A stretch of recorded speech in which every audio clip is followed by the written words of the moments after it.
We have some important guests in studios.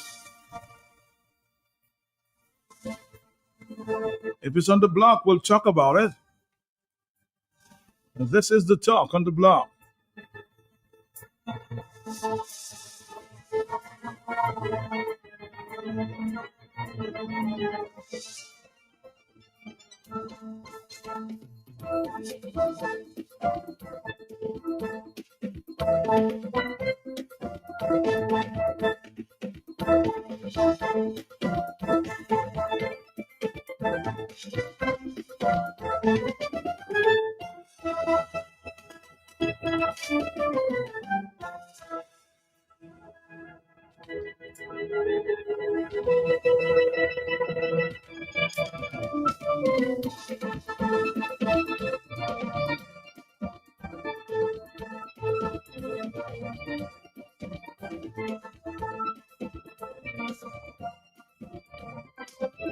I know a number of you are rushing home, huh? You want to be there on time. At least you want to take at least 1 hour for lunchtime, okay? I understand.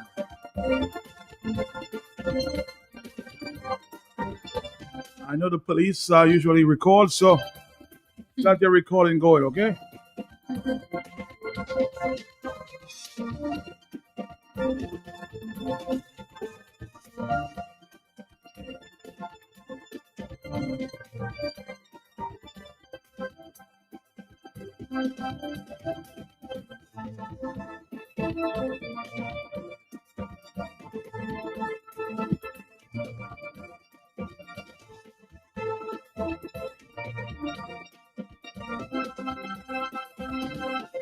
We're going to take a quick break and we'll come right back. Right back. Fresh Market Pharmacy has expanded to customers with its new additional location at best price. 2 convenient locations on the Dame Eugenia Charles Boulevard and at Best Price Riverbank. Fresh Market Pharmacy provides over-the-counter medication, health and personal care, prescription drugs, and natural supplements. Our experienced pharmacists and technicians provide the best quality services. Call 225-6883, 255-6875, WhatsApp 316-0310. Your prescription bill just got lowered. Need one trusted place to stock up for your home, shop, or business? Fine Foods Inc. Distribution has got you covered. From dry goods and frozen foods to your favorite drinks, alcoholic and non-alcoholic, plus all the household must-have. We've got it all under one roof. We're right here in Jimmy Dominica, and yet we deliver. Whether you're running a supermarket, a corner shop, a bar, or just like your pantry full and happy, Fine Foods Inc. brings you the best brands you know and love. Great prices, top-tier service, trusted products. 255-6810 or 316-0164 or drop by our Jimmy location to check out what's in store. Fine Foods Inc. Fine Foods Inc. The biggest distributor for the biggest brand. Ooh, oh, oh, oh. KFC. Ooh, oh, KFC. Looking for some place to go. Variety knows for so. KFC. Grab your family and your friends. Join in the experience. KFC. It's the place to be. Made for you and me. KFC. KFC. It's finger licking good.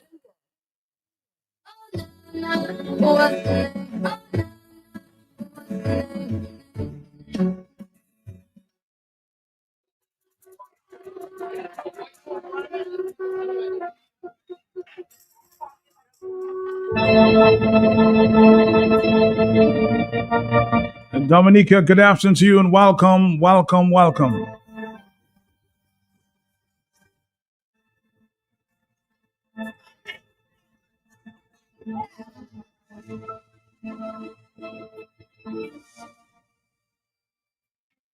Yeah, Lord. Some nights get long,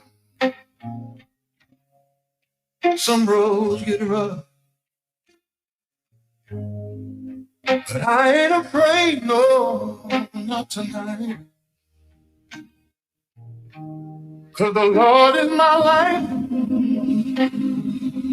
and when that fear comes whispering my name, I just whisper his name, and the darkness runs away. The Lord is my light, I won't be afraid. He's my salvation, my debt's been paid.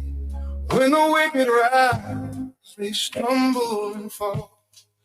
My heart won't tremble, I've heard his call. Who's got your back? The Lord Most High. Who lifts your soul?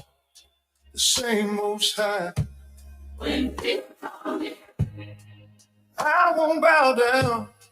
My faith is firm. Whom shall I fear? He hides me safe. From the 1950s Soul Gospel, Psalm 27. Whom shall I fear? My mind, he lifts my head above my foes and pours his mercy low. It overflows. Whom shall I fear? No one here. My strength. His voice I hear. Trouble comes, I won't lose sight. My God is my light in the darkest. This afternoon we continue to share The army rise, some of the challenges being faced by my soul. the patriots. I said the patriots, they wash. One thing I see. I said the Chinese could not pronounce the word. He said two branches, you know. So, Dwell in his house all my days. Who walks with you? Emmanuel. actually, I think he knew what he was saying, you know. King and well. They wash. Shut that door.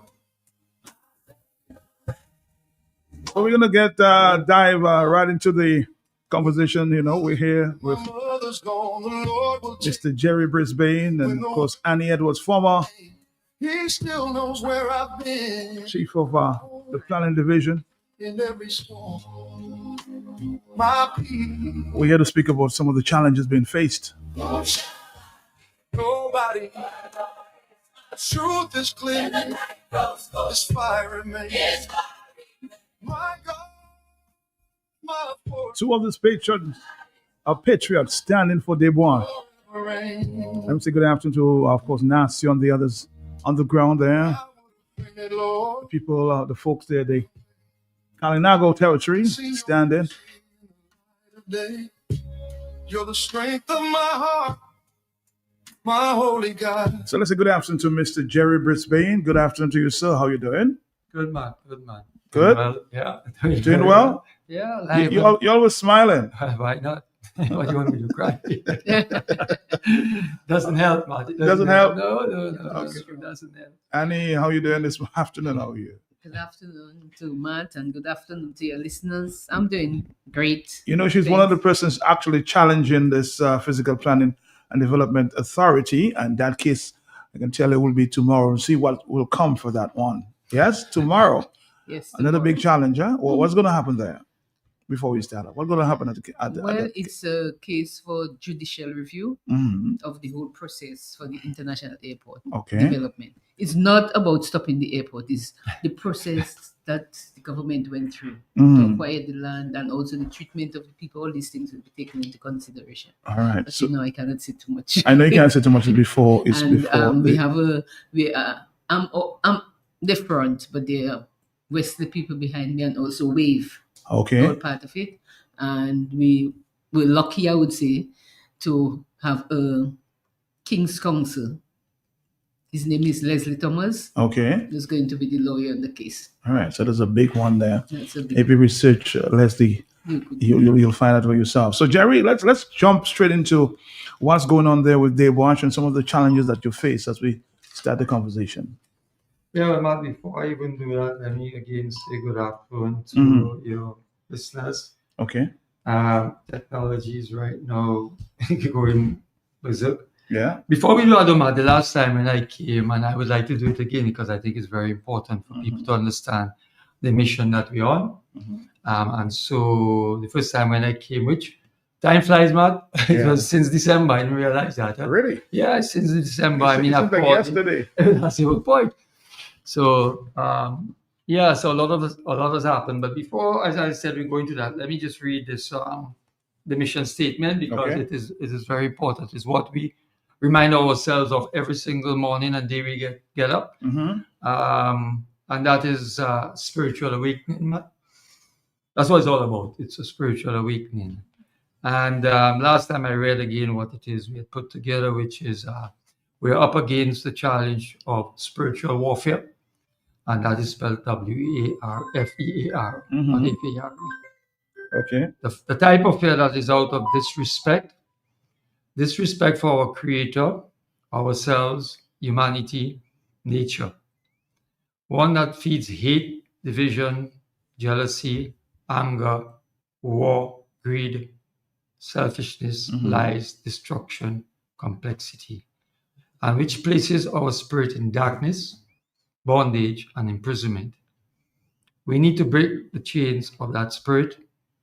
And the way we will achieve that is with the type of fear that leads to respect for our Creator, ourselves, humanity, nature. One that breeds love, understanding, truth, peace, humility, oneness, strength, simplicity. And in turn, places our spirit in a state of freedom, where the people will no longer be shackled, but will be free at last. Free at last. Free at last. And Matt, the reason I wanted to read this over again is because after we started this mission, over the time frame of the 5-6 months or however long it may be, it was one thing that I have noticed, which is very, very prominent, very in your face. In dealing with all the different individuals or peoples or organizations or departments that we have dealt with, is that spirit of fear.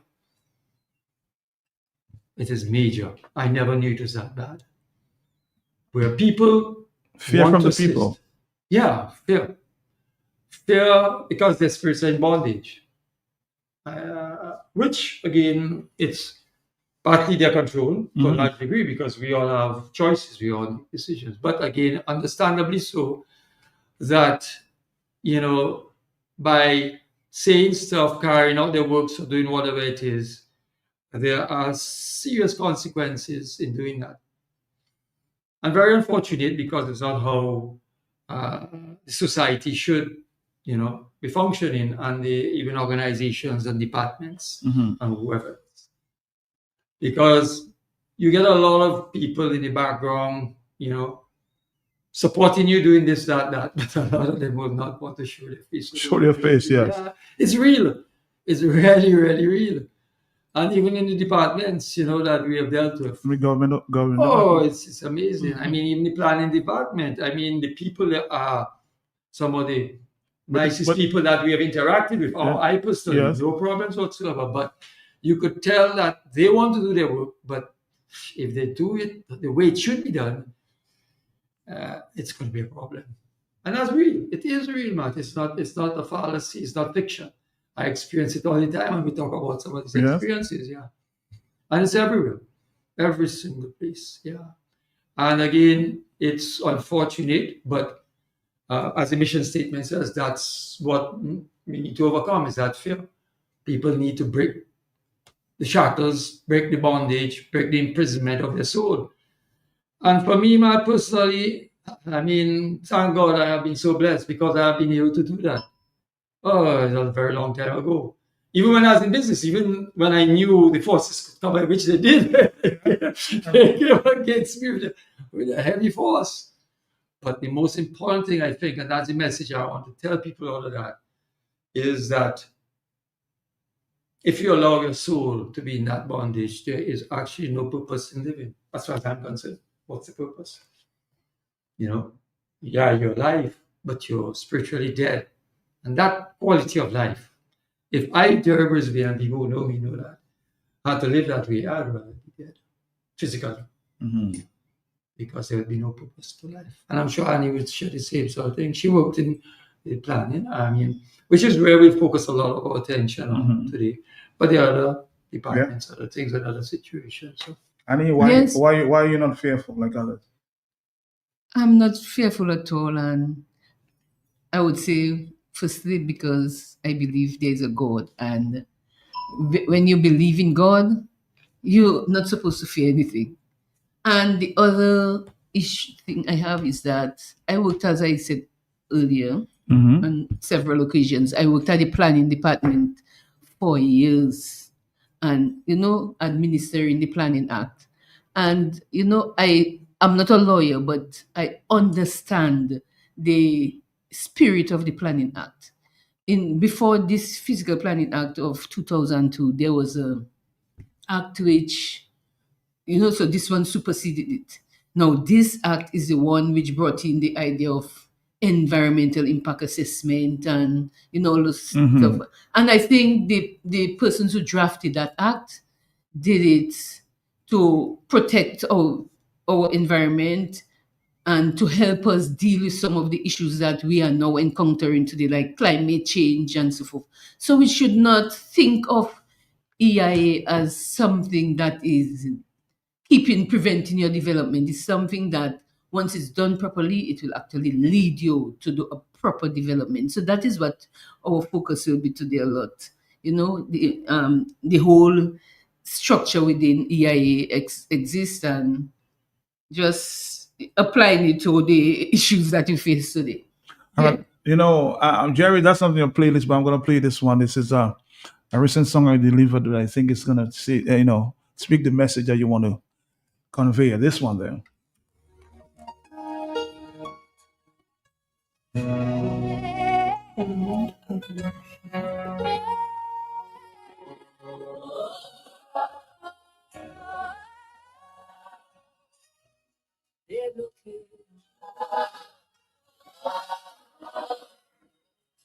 Bon Dieu, t'en prie, t'en dévoile, la vie bloquée, moi pas qu'avancer.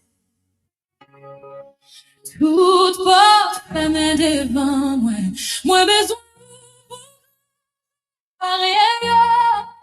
Oh, Débloquer la vie, moi. Débloquez-moi. Tout ça qui m'arrête, moi. Débloquer l'esprit, moi. Délivrez-moi en bas chaîne peinoyo. Deliver me from the chains. Gen bagay mwen pa kompran anpon, gen wout mwen pa kache mwen anpon. Mwen tande vwa ou tire te la, men ke mwen a priye. Mwen seye, retire tout kote ki m'enlève dans l'esprit, retire tout chèque qui m'enlève. Break the chains. Ouvri mwen sans Jésus, débloqué mwen papa, débloqué li seye, débloqué ke mwen bébé, débloqué seye, débloqué tête mwen tout corps, retire tout chèque, tout corps, mwen la guerre tout bagay nan men ou, prends contrôle seye. Take control. You're in charge. The God above. The worst fear is fear itself.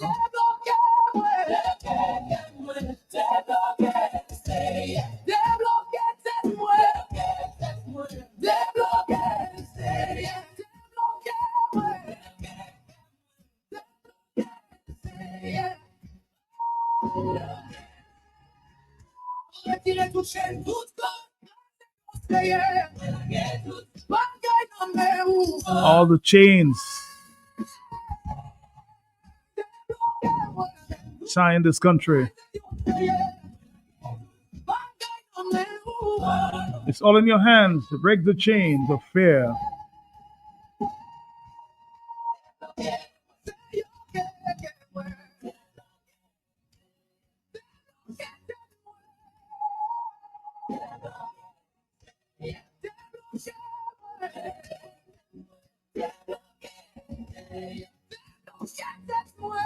Before we move on to more discuss, Jerry, just bring this in perspective first. Where did this all start? Yeah, Matt. Well, I think I want to recognize the tremendous amount of work that's being done, and by quite a number of people. They're in the background. Many people don't know who they are, but there is a big team, in all different areas. Social media, the works, yeah, and throughout the world. Even this week, we will probably having 2 or 3 meetings with international people, who are really assisting us in great ways. So I want to recognize all of that. So the international community is paying attention to this. Oh, big time, man. Big time, yeah. Even in terms of funds, everything, every single thing. It's amazing what's going on.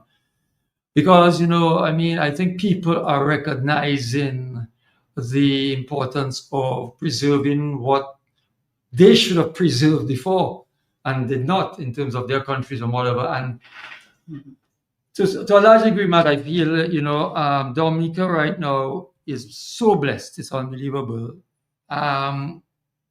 The underdevelopment that we have faced and are still facing, some people look at it as a negative. I don't. I always look at positives and stuff.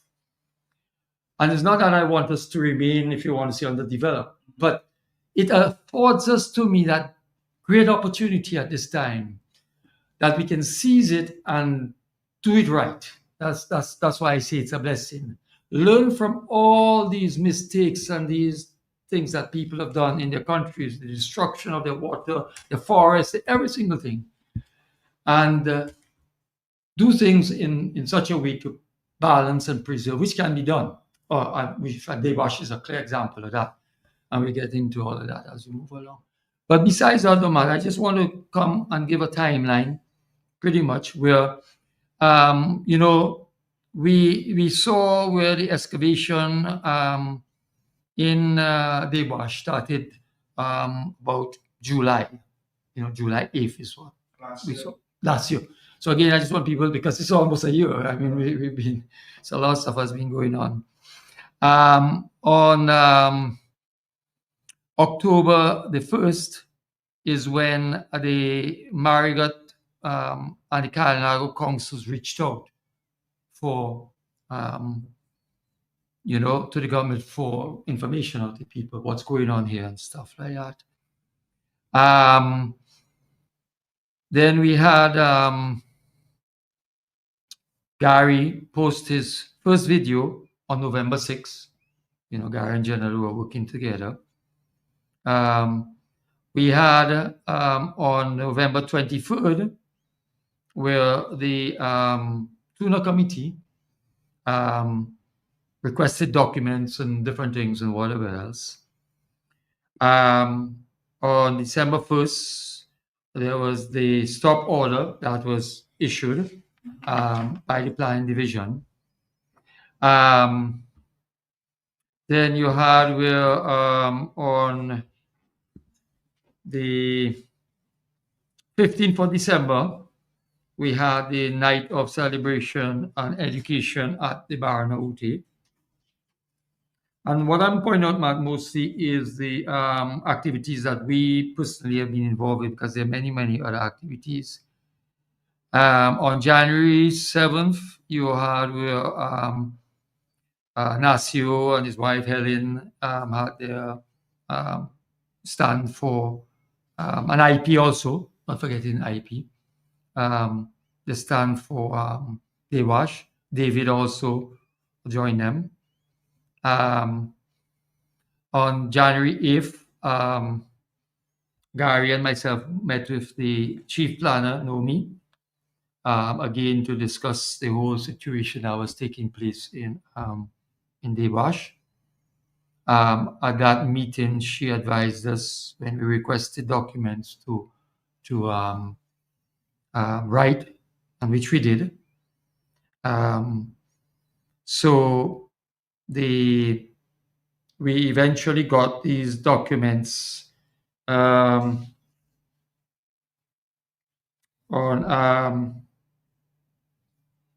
I'm trying to get something I missed out. Yeah. Oh, yeah. So that was on January 26th. We were able to, or she responded, sorry, on January 26th.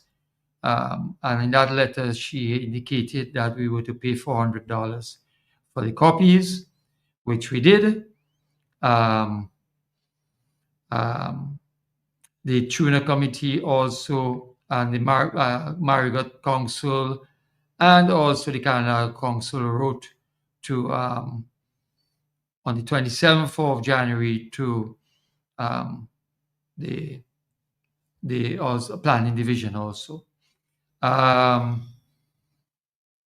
We then since then had about from January 28th, we had like 5 meetings in the Kalinagro territory with the Cooper Knoll group, which is a NGO.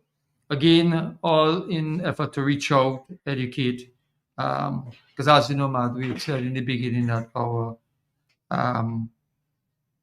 three-prong approach is for outreach, for science, and legal. So all these things are being worked on. On the just trying to skip over. On the February 25th is when we got the stop orders and the application forms for the first time after being writing for months, Mark. And then on the March 16th, we got... You requested from December? Yeah, of course. March has been a long, long time. It took, let me see what I'm seeing here. Where was it? Noemi response to Jerry letter. My letter was sent in. I have it there somewhere. Somewhere in December, yeah. Just all the way in December. Or early January, you know, is when we sent that in, Matt. Early January, yes. Okay, so, and then the ASI was finally released after asking that for months and months, Matt. It was released on March 16th, yeah, was when it was. Okay. And then it was then released by the Save the Wash team on March 20th. And I can tell you, Mark, that and it was part of the team that went in and that created a stir, which we'll also talk about, as we go along. But I just wanted to sort of highlight the key things. Matt, I mean, when the team put together the events that we have been involved with and different things, it's 130 different things over the time.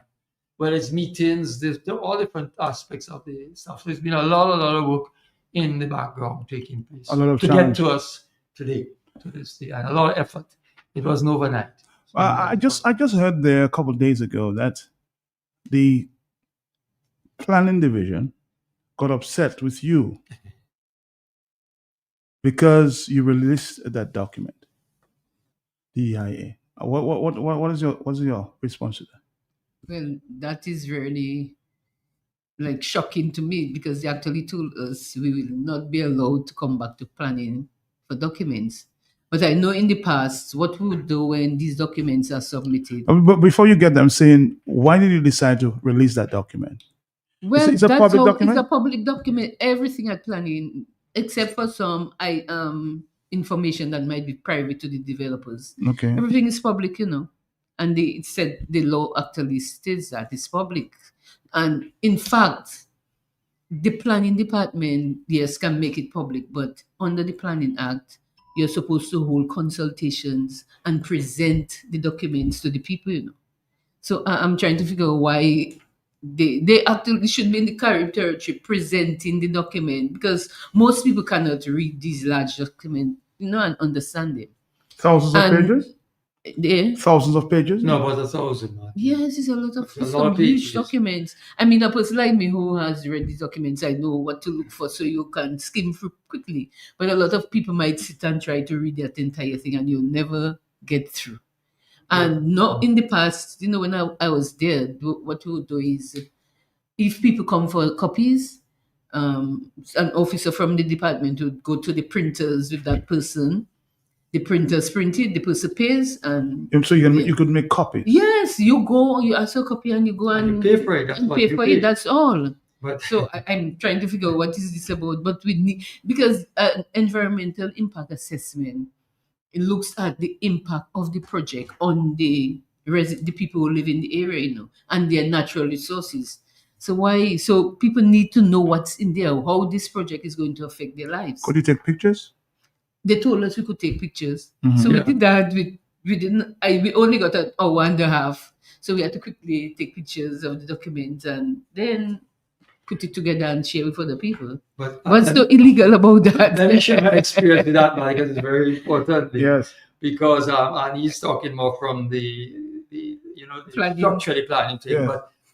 But we were the ones who visited the chief planner, Mr. Ali. Ali? Ali or Ali? Ali. Ali. Sorry, Mr. Ali. He's the acting chief planner. His acting tenure becomes due, I think, at the end of March. Okay. What happens after that, we don't know. We've asked him that many times, but he's not able to tell us whether he will continue or someone else comes in. And that also is another, there's just so much. That also is another problem, because Ali could speak to that, because the chief planner position is a very powerful, very powerful. The planning division also is a very powerful institution. I don't want to be jumping all over the place, but when you hear Mr. Johnson talking about as if the government and the planning, the government can do what they want, really it should not be the case. It is though, in fact. But and that's unfortunate. Again, maybe later on we can deal with that. But getting back to this experience here, we visited the chief planner and had a meeting. It was generally myself and Gary. And then that meeting lasted an hour and something, a very cordial meeting. All the meetings have been quite good. And then he informed us that the ESIs and so on were going to be made public. But he told us what the structure was going to be, which was the documents were going to be placed in the boardroom, and then we had the ability to come to look at these documents. But we would be allowed an hour and a half to view them if other people came. So in other words, if you were there first, you'd be allowed an hour and a half, but then you have to exit, and the other people would then come and view for themselves. So we asked him then whether or not there was going to be what we call copies placed in the affected community, because that's actually the case, as Anna said. Yeah.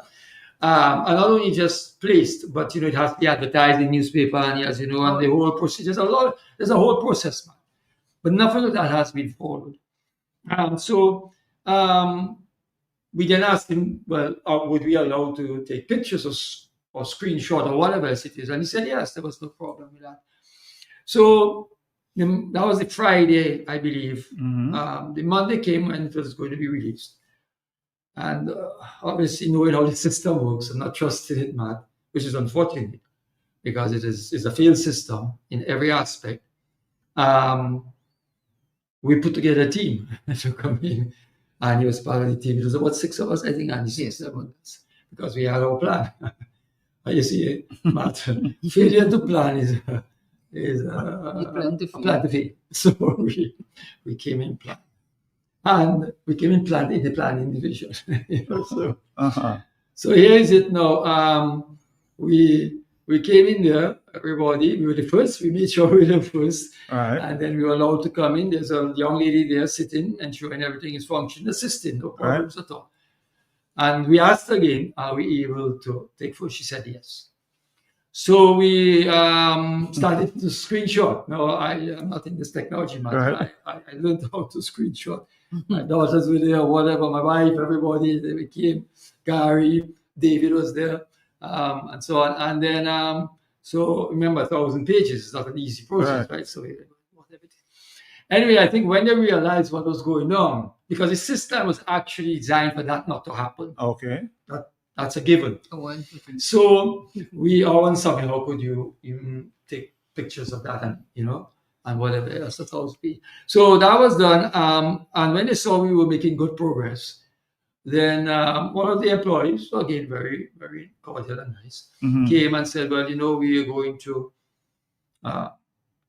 provide copies, for you all.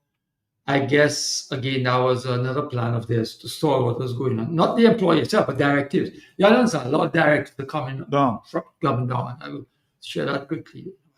And so they said we will make copies available. We're waiting for directive from the top, the head, honcho. Who that was, we don't know, but obviously I think all of us could guess because it's not within the planning division, I can tell you that.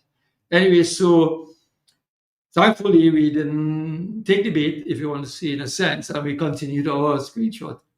And then they came back from time to time saying, well, we're still waiting, whatever. But by the end of it all, we had finished screenshotting. Everything was done. Saved us about $700, which is money we could put elsewhere. Yes. Actually, we used it to make a copy to give to the Cardinal. They should have had a copy, which we still would have had to pay for it because if that followed the process, we'd have to go Campbell's, wherever, for the copies. So that was done. And the plan was to obviously, as we say, make, publish and make public public documents. The document, yeah. Yeah. But Matt, for me, it's the first time I've seen this. I don't know if anyone's figured it, but here is it, you're now banned. You're now banned from making public documents. Have you ever heard of that?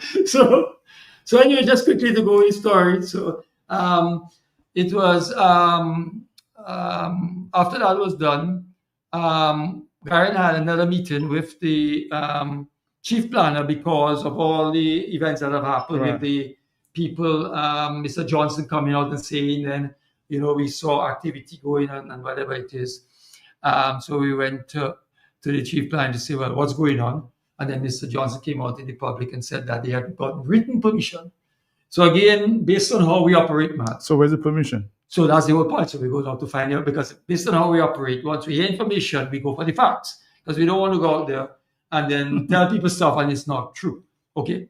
So we go to the planning and we again have a meeting with Mr. Ailey. What's today? Today is Tuesday. I think that was last week. Friday. Maybe last week Friday. And so we went to him, Gary and I. It should have been 10 minutes, but it turned out to be an hour because it was a nice cordial meeting. And during the meeting, we asked for the documents. And he said, so we asked him if he could get it. And he said, yes, he would give it to us. And then we asked him, when can we get it? He said, well, go downstairs. He'll arrange to have it to us right away. So we went downstairs. And whilst we were there sitting, we spoke to the ladies downstairs and they said they would check. And then they came back and said, well, whoever was doing it stepped out. So come back after lunch. We'll call you after lunch. And we waited. I waited for the call. Didn't come. 3 o'clock. So again, we have our plan. We're not waiting. I then left my home and went on to planning to get the documents.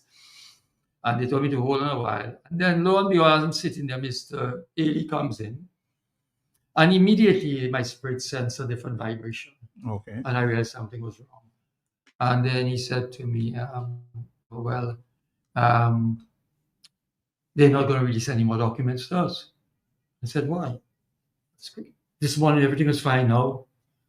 And I said, what has changed? What is the problem? And then he says, well, the developers, that was his words, developers were very upset that we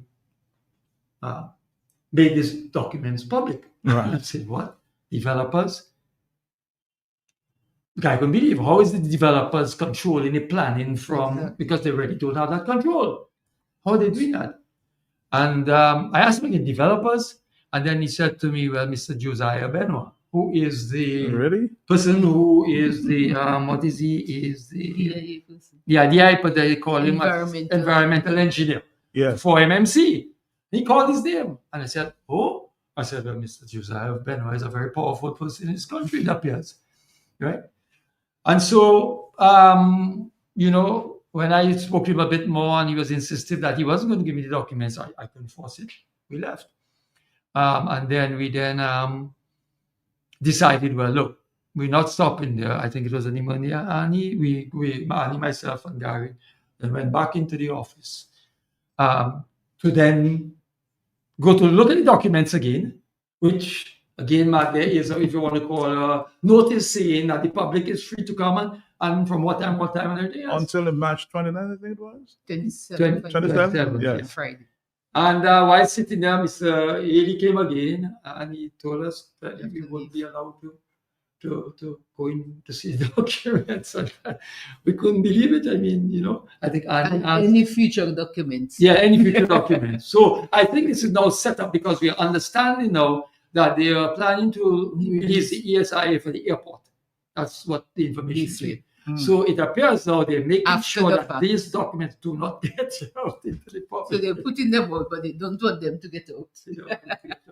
And don't want you specifically to come. We are specifically back. Our group, they made that clear. Everybody could come. Everybody, right? That group that scanned the document. Yeah. Because, Matt, interesting enough, what we did, is after, the timing, I guess, was thing from the meeting we had with him where he said he would release.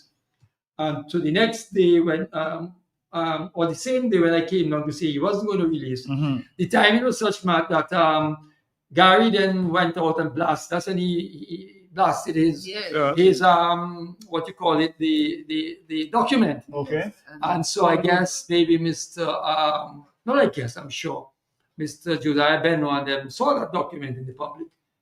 And they, but we did them a favor. That's how it should be done. That's how it should be done. Scan those because you have to spend so much money to scan it.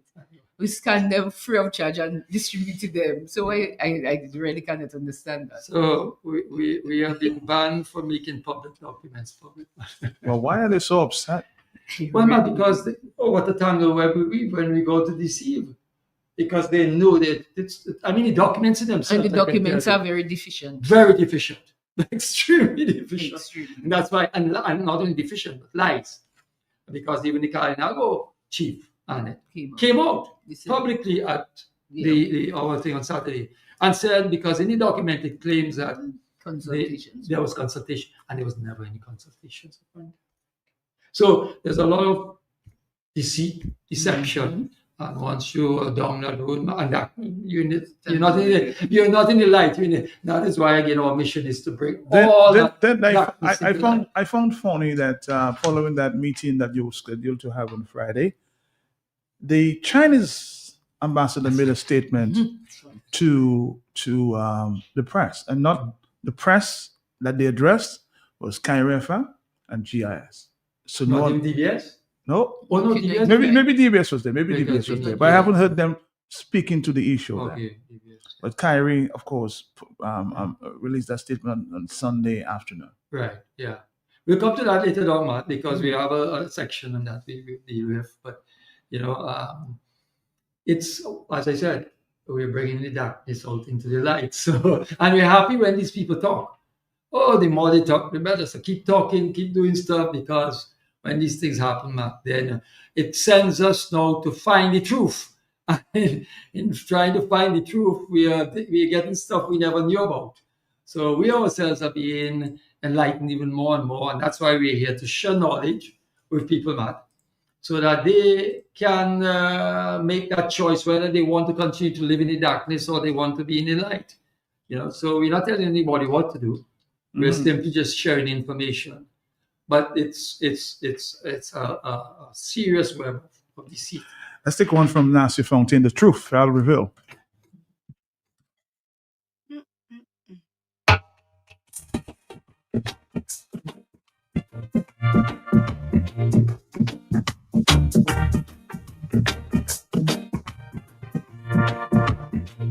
Truth and truth alone.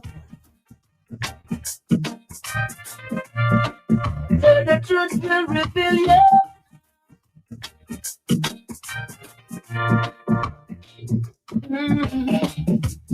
You see their faces, but you never know their thoughts. Every day we know that love is deep, so deep. You see their actions, but you never know their reactions. Time and time alone, prove the story, and every eye will see. Truth will reveal. That's the statement you just made. They are angry because the document was released shows that the intent is crooked. It's the people's right to know, and it's a public document. The people should be consulted.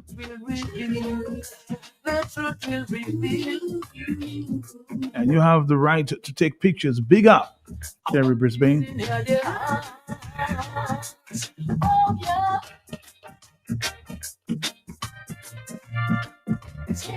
Somebody's making more comments here, Matt. These administrative division of the public seems to forget that they're working for the people of Dominica and cannot deny people from coming to their property. We seem to have fully embraced the CCP structure where the party in office.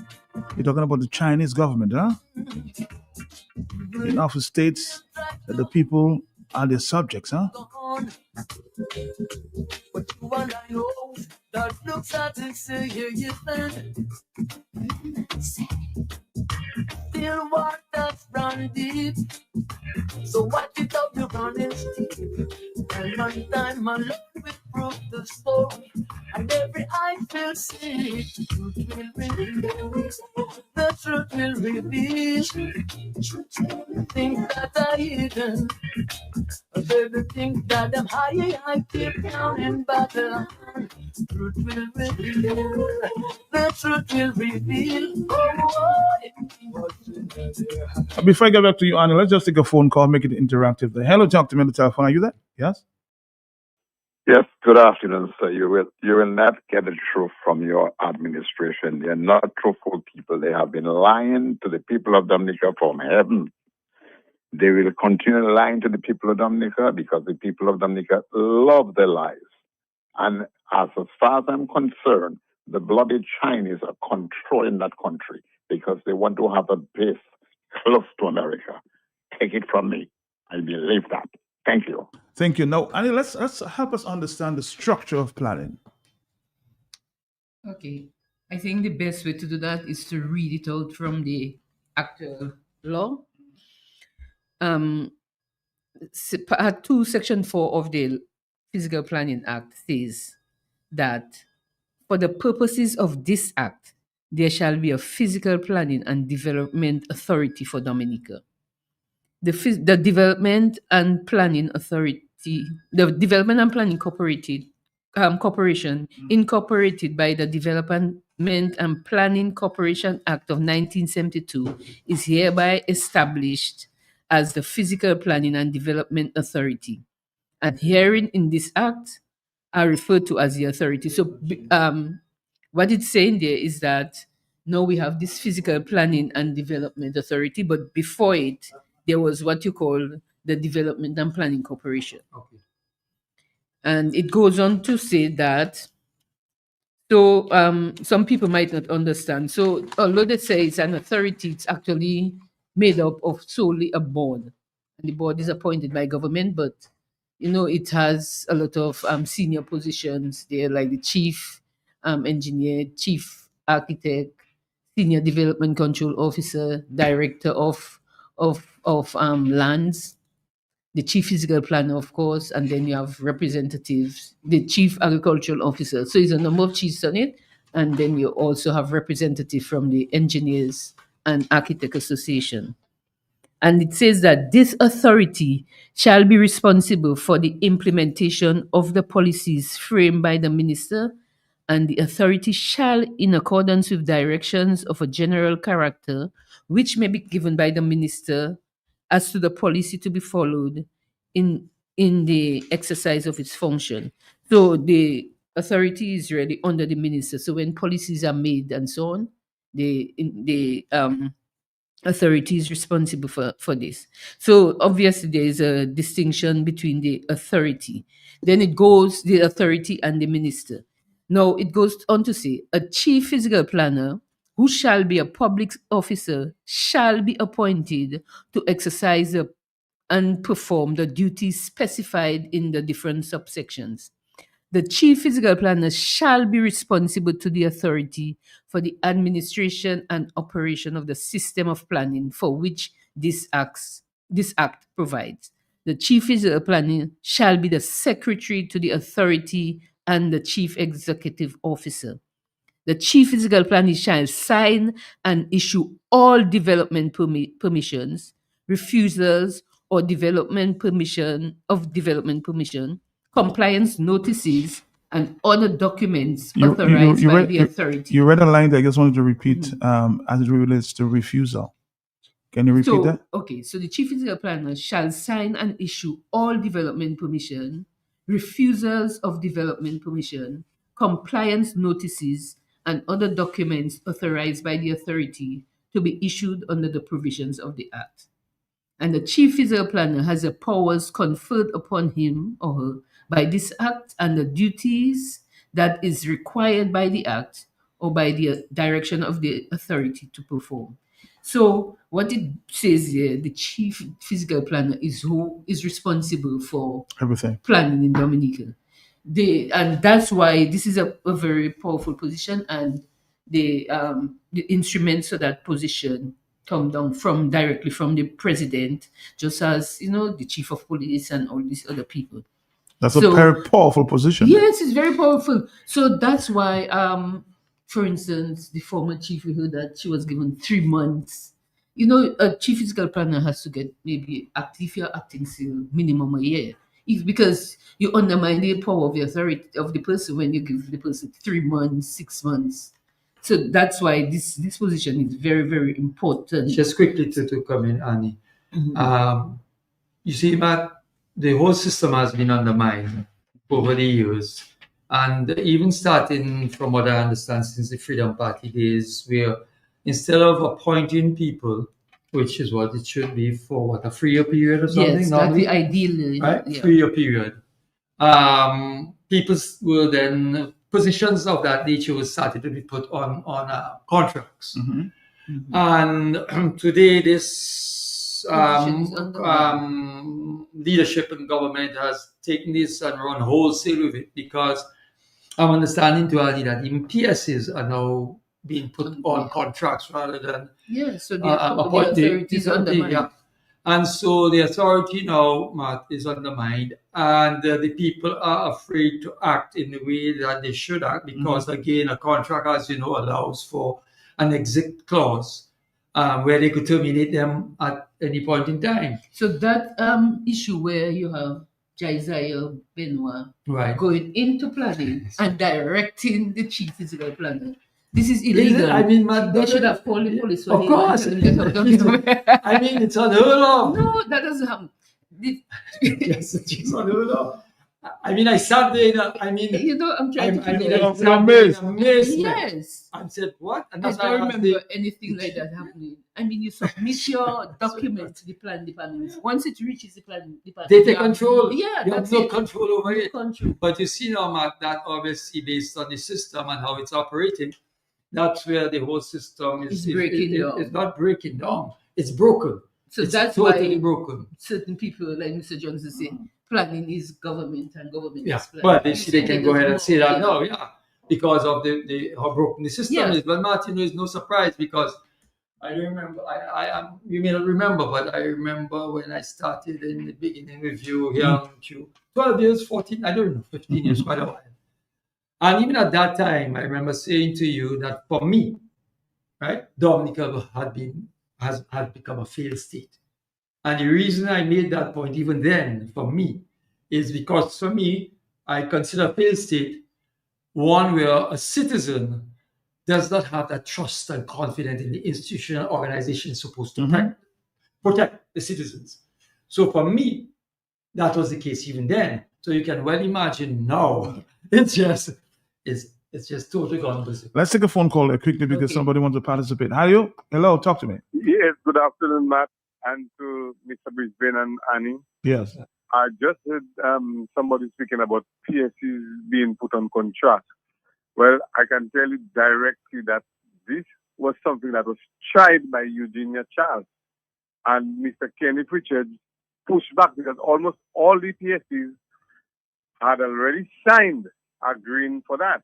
And Mr. Kenneth Richards had a meeting at his home, which I was privy of and my son, and told them that they could not do that kind of thing because that is jeopardizing their job. And they all rescinded their signature and it went back to normal. But you cannot put a permanent secretary on a contract. This is unheard of. This is the kind of thing Roosevelt carried loves. So he has a hammer or an anvil over your head.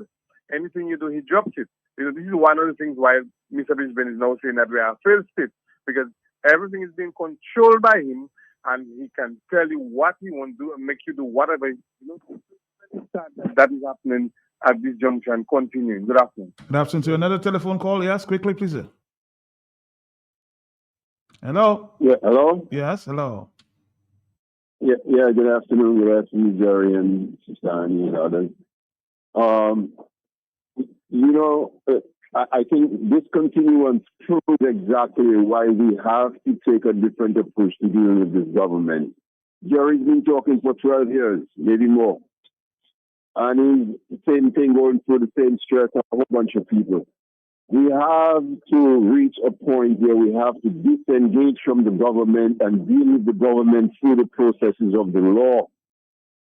This habit in Dominica of just talking and talking. But you just heard, and of course I made the early statement that tomorrow Annie's going to the court, so she's dealing with that. You missed that.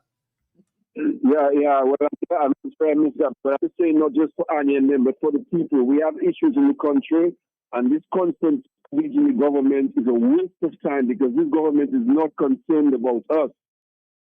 And so please, let's start taking that new approach, my brothers. All right, thank you. Now, let's move on. But Annie, somebody's asking, what is the qualification? Try to explain what's the qualification for the chief planner. How do you qualify for a job like this? Well, in the past, the chief, planning was an established profession, I would say. Okay. So people would go to study planning. And so it wasn't a square peg in a round. No, you go. You have to be qualified. The people before will, training planning, but then you might have some other training. You might do your first degree in planning and have a master's degree in some environmental aspect or architecture or so on. So it's not cut and paste, but at least you need to have some kind of background in planning. Okay. But not just quickly before Annie goes on to the last caller, I'll be clearly said our approach is legal, outreach, and also scientific. Mm-hmm. So what I would like to ask the caller, tell the caller, or show the caller, is with that approach that has been taken and other people who have joined in and everything, results have been forthcoming. I don't know if the caller is aware, but it's not to take credit, it's a fact. Had the group of individuals, and I'm sure, including yourself, not started the publicity and asked questions, because you were one of the first people who raised questions as to what's going on here yourself, and then other people, whether it's the Marigot Council, the Kalinago Council chief herself, and then Janelle and Guy came in and started to do some work. And it was because of that public, knowledge and information, the authorities put a stop order. That stop order would not have taken place. I'm telling you, had the pressure not come and the information and education gone out there. So, the call is calling and it's like, saying, stop talking. But knowledge is power. And so we also needed, because one of the first things we did, Matt, after that was to bring a geologist in. And the report has come out, and the report has obviously educated all of us, because we didn't know what he would have found. And so with that, now we have ammunition. So it's because of public pressure. Mm-hmm. Oh, yes, of course. You think, let me tell you, if that was not done, Matt, Dewash would have maybe 100 acres would have been taken. I have an attorney on the line there. Mr. David Bruni, good afternoon to you. Oh, we missed that call there. But continue, yes? Uh-huh. Okay. So just to finish on Matt, yes, it is working. And as Annie said, she has a legal thing. We are hoping to file by this week, Matt, the end of this week, a legal, obviously, challenge to the Dewash. And his one is to the airport judicial area. Yeah, it's a judicial review. We are doing the same, and that's for Dewash. and there are other things that are in the pipeline. Yeah, But it's very one thing I need to say is that the public must view these activities like the advocacy and also the legal as initiative. It should be viewed as being against the airport. All these are important to hold government accountable and to ensure that the project is done properly. Yeah, and it's done that the right is way. how your Yeah. society progresses. When people challenge the government and challenge the law. If the law is there to be abused, Yes. and governments can abuse it, people can abuse it. But our responsibility as citizens, especially if we understand and work with these laws, we have a right to Yes. challenge it. And I can tell you, Annie, and it's something at the end I will also talk about, is they were not anticipating this this thing at all, because the government is accustomed of just doing things their own merry way and no pushback.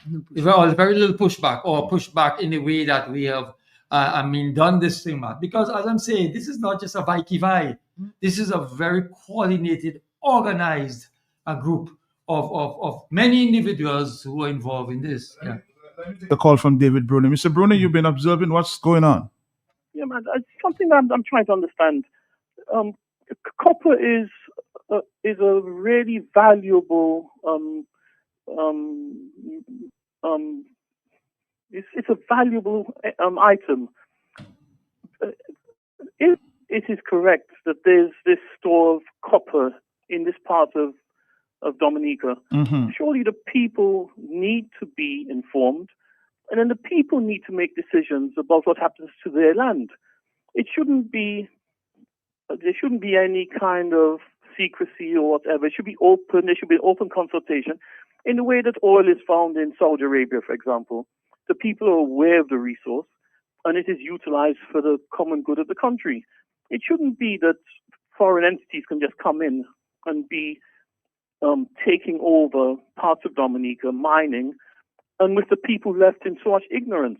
There's a small group of people who seem to be trying to alert the people to what is happening, but it's the government's responsibility to say, well, look, there's a copper store there, and we will consult with the people, we will hold consultations with the people, and the people will be informed, and then it will be utilized. Either the place will be left natural, but if it is going to be mined, it is mined for the benefit of the masses, the people. So that, and that should be the way the government approaches this thing. It shouldn't be about foreign companies coming in, taking pockets of copper and using them to develop an airport. If it is there, the value is immense to the people. So let the people make decisions about how their land is utilized. I just find it very annoying that we have this resource, and it would appear that the government's intention is for it not to be used for the benefit of the people, because you can't be taking copper and using it to build an airport. So there needs to be an explanation as to the value of the copper, the potential for it, and its utility. But I'm hearing, David, just to speak to your point. When the Chinese ambassador spoke on Sunday, he said they were not digging for copper. They were digging for stones. But there's copper there, isn't there? I mean, the geologist report says there's copper there. So why would you be digging in a place for stones where there's such a valuable commodity as copper? It makes no sense.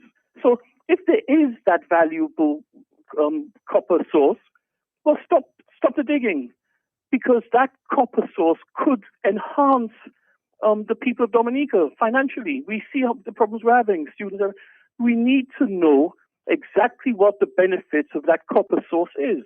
And if it is there, then surely it would be ridiculous to be taking stones to build an airport from it. Do you see my point, Matt? I get your point. Okay, thank you. Thank you very much. Again, Jerry, just to David's point, Mr. Bruni, a lawyer, attorney at law, he's saying that if there's copper, let the people know that's copper. No, don't be taking stones from that area.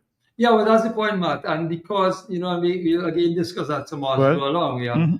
because there's so much evidence. All the evidence, Matt, we've had, the geologist report, even people who are in the quarrying business, because that's again all the information we get internationally and everywhere, send pictures of the place to ask them what's their opinion and everything. And I mean, many of them come back and say, who's looking to mine there? They're crazy or what? Because that's everything about Dewash is not conducive for mining rock. Yeah, because you go into any quarry to mine rock, man, what you really want is to see this rock face, right, watching you in your face. Okay, like in Corleone and along the coast, ready to just mine. Take out trees, a few trees that, like, you know, on the West Coast you have, just very small, and very little material to have to dispose of, because that's another problem. I don't want to be jumping, you know, but there's so much. One of the major problems, even the chief planner alluded to it, was Dominica has a major problem in finding suitable sites to put waste material. Do you know, Mark, that even the waste material they put onto Mr. Looms' land at Concord, which there is actually a stop order on him, and a compliance order, which hasn't been met. That's what we discussed with the planner, but we'll talk about it later. So we asked him, why hasn't this been enforced? Because, the compliance order says all the material that has been dumped there has to be removed as part of the compliance order, and that has not been complied with. And the acting chief planner told us, well, one of the main problems, Matt, is that they can't find a suitable site to put it.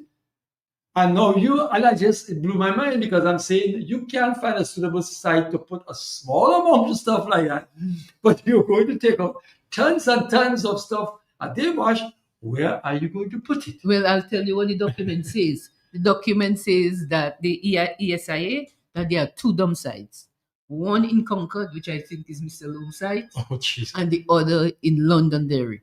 So they are going to take all that material and take it and put it on the banks of Londonderry River. And I saw there's an issue of expense. Well, exactly. So in the expense, they're saying that it's costly to transport the material from the West Coast. But you have to transport all this material and then transport all the rocks. So it just doesn't nothing make sense. we can go for all of this. Every angle we turn on this quarry, and that's why we are saying, and I am saying clearly, it's all about the copper. It's nothing else, because nothing else makes sense. Rock, nothing else that makes sense. Yeah. And again, talking to some key quarry people, they said the amount of mitigation work that you would have to do because of the mud, the water, they wouldn't touch that. The soil. Oh, they wouldn't touch it. Soil, that's labu.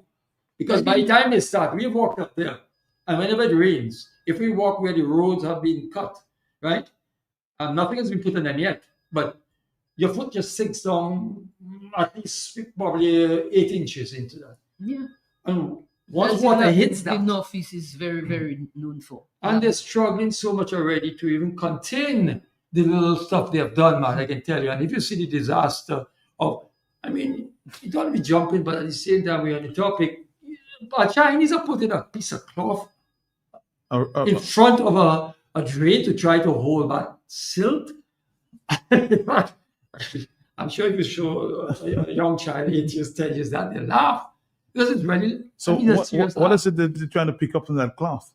They're trying to prevent the traffic. They did all the so-called mitigation works on the side, put siltation tank and all kind of works, which engineers asked them at a meeting, Tony Leblanc, how did you calculate for the size? It's like, for instance, Matt, you have a house and you build a septic tank. You don't want to build a septic tank just for the size of one person. When you have 5 people, you're going to have a problem. The septic tank is going to overflow. So they built this very small siltation tank inside of there, and it's not working. So the water is still coming out with mud and everything else. And when that happened, they put now a piece of cloth with what you call scaffold material to try. I actually saw the Chinese, like, when you sift in sand, something will remain at the top. I was wondering what it's about. I don't know. I have no idea. They're trying to keep something at the top. I don't know what it is. Sifting it, you mean? Yeah, sifting. I don't know. And then they put in even this, what you call, Matt, this wheel wash. And again, we ask the physical planner, what purposes are going to serve? Because, Matt, again, I'm not no engineer, although that's what I plan to do in different form. But if you're trying to wash a wheel of a truck, right? You don't want to be reversing into a basin of water on a concrete road, wash a wheel, and then come back out on the concrete road. You just put a whole lot of mud on. Yeah? Because you're going to put mud back on your wheel. A proper wheel wash, and just Google it up. You enter from one end and you leave the other end, but this one is a different design. I mean, everything about that project, Mark, is just back to front. You know, it really is not looking well. Somebody's asking the question there to Annie. What is it that you saw in that document that every Dominican should know about, that you find strange? Boy, dear. Should we go into that right now? You can go. We are ahead. coming to that, but Yeah. it's quite. But you want to finish? Yes. Well, we'll talk about some of the She's things. finishing on the structure. All right, let's go. Okay, so the next section I want to speak about is the issue of the stop orders. And the law says under section 40, where the board, okay, we are not saying chief physical planner right now, The board has where to the agree. board considers it expedient in the interest of public health, public safety, or the integrity of the environment, that a breach of planning control should cease before the expiry period of a compliance notice, the board may at the same time serve a copy of the compliance notice or afterwards, being at any time before the expired date in the compliance notice, serve an order in this act referred to as a stop order. So what it say, okay, so normally on a day-to-day basis, when people conduct illegal activity or they build, you know, not in compliance with their approved plan, they can be issued a compliance notice. And that compliance notice, you are given 28 days to remedy whatever breach you are doing.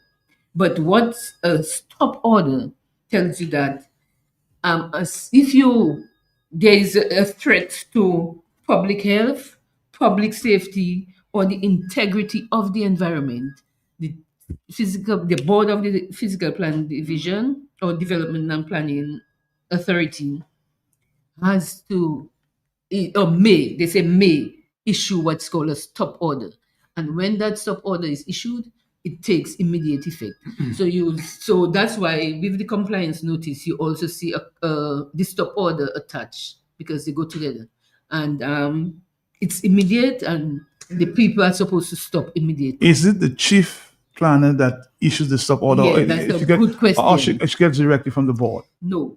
So normally maybe through public consultation or through an officer going to the site and recognizing that something is not right, like this thing is going on illegally or affecting the environment or affecting health and public safety, will write up a report and bring that report submit that report to the chief physical planner. Now the chief physical planner has to write up, review all the information, and then submit it to the board for consideration. So the chief physical planner, sometimes they've victimize a chief physical planner, but even the chief physical planner decides that this thing deserves a stop order, unless the board, or at least a quorum of the board, in this case 4 persons in addition to her, decides that this is serious, we need to put a stop order. They must all sign a document. So normally that document has 5 signatures. So don't think it's the chief physical planner alone that made that decision. And in this case, 4 members of the board agreed with the chief planner that this is a serious situation and it deserves a stop order. Very serious, man. Because the governing authority, Matt, is in fact the board, but the chief physical planner is part of the board also. Yeah, and does the day-to-day work. Yeah. All right.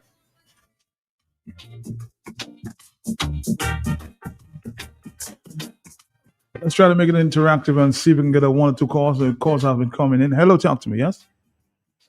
Yes, Matt. Yes, sir. Good afternoon. Matt, I want want to say big up to Mr. Brisbane and the sister Annie in studio for the work that they are doing, man. Without people like them, Dominica be underwater. Because the more I listen to this, man, I think it was a joy to have them come in and clear this part of this incident that we're dealing with, that people just giving away Dominica resources, man. I heard a gentleman call a while ago, and his statement to you is one of the things that I said to you last week. My feeling, because I did send you a text Friday night to tell you to listen to the ambassador. I don't know if you got it. Speaking on Kyrie, and it was shameful that this man just talking to people like no one was there, because no one stood up and asked him any questions, anything pertinent. But anyway, let me go on. What I said to you a week or two ago, I feel that they are giving these people the right to mine Dave wants for the copper as payment for the airport. And if it's not enough, I guess Dominica gonna lose 2-3 times. We know the cost is gonna rise. Number two, Miss Annie just read how the planning board and the chief planner is put in office. And she just told you about the qualification of the people, and we know how this government run, crooked. But for the people listening sake, I just want to say, even if this administration put these people in office, we must make it clear that they are not obligated to that government.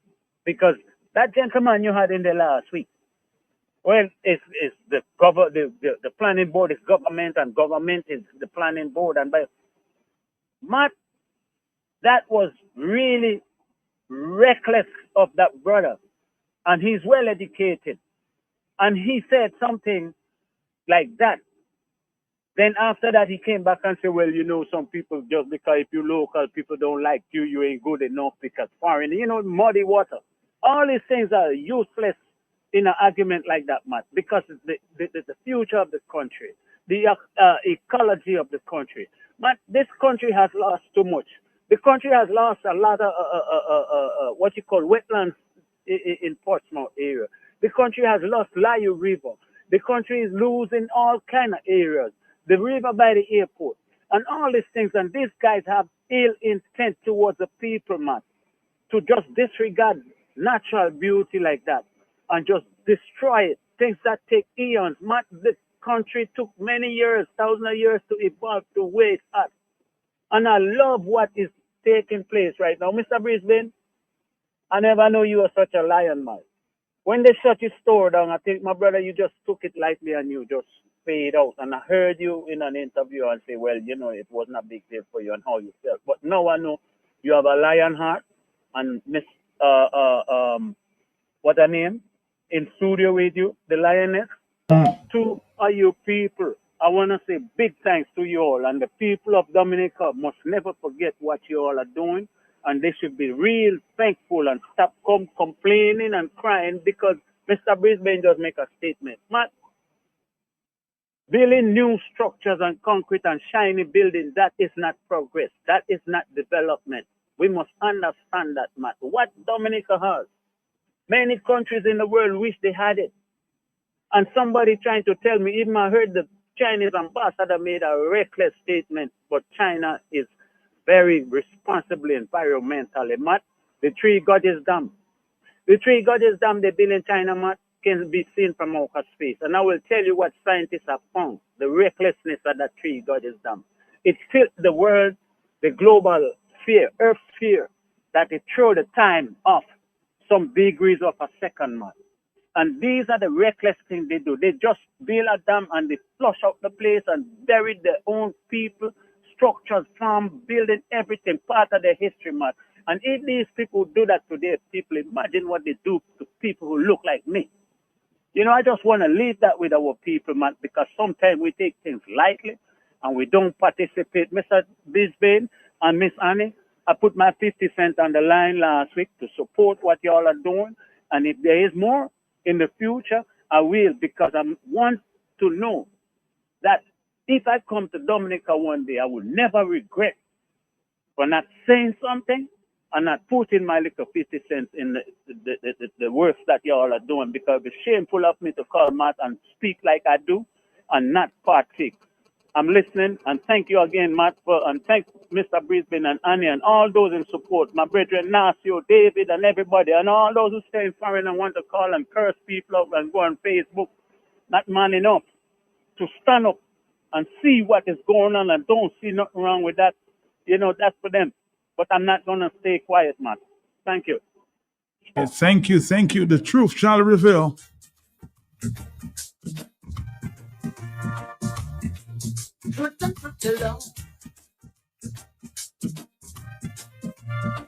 So the truth will reveal you.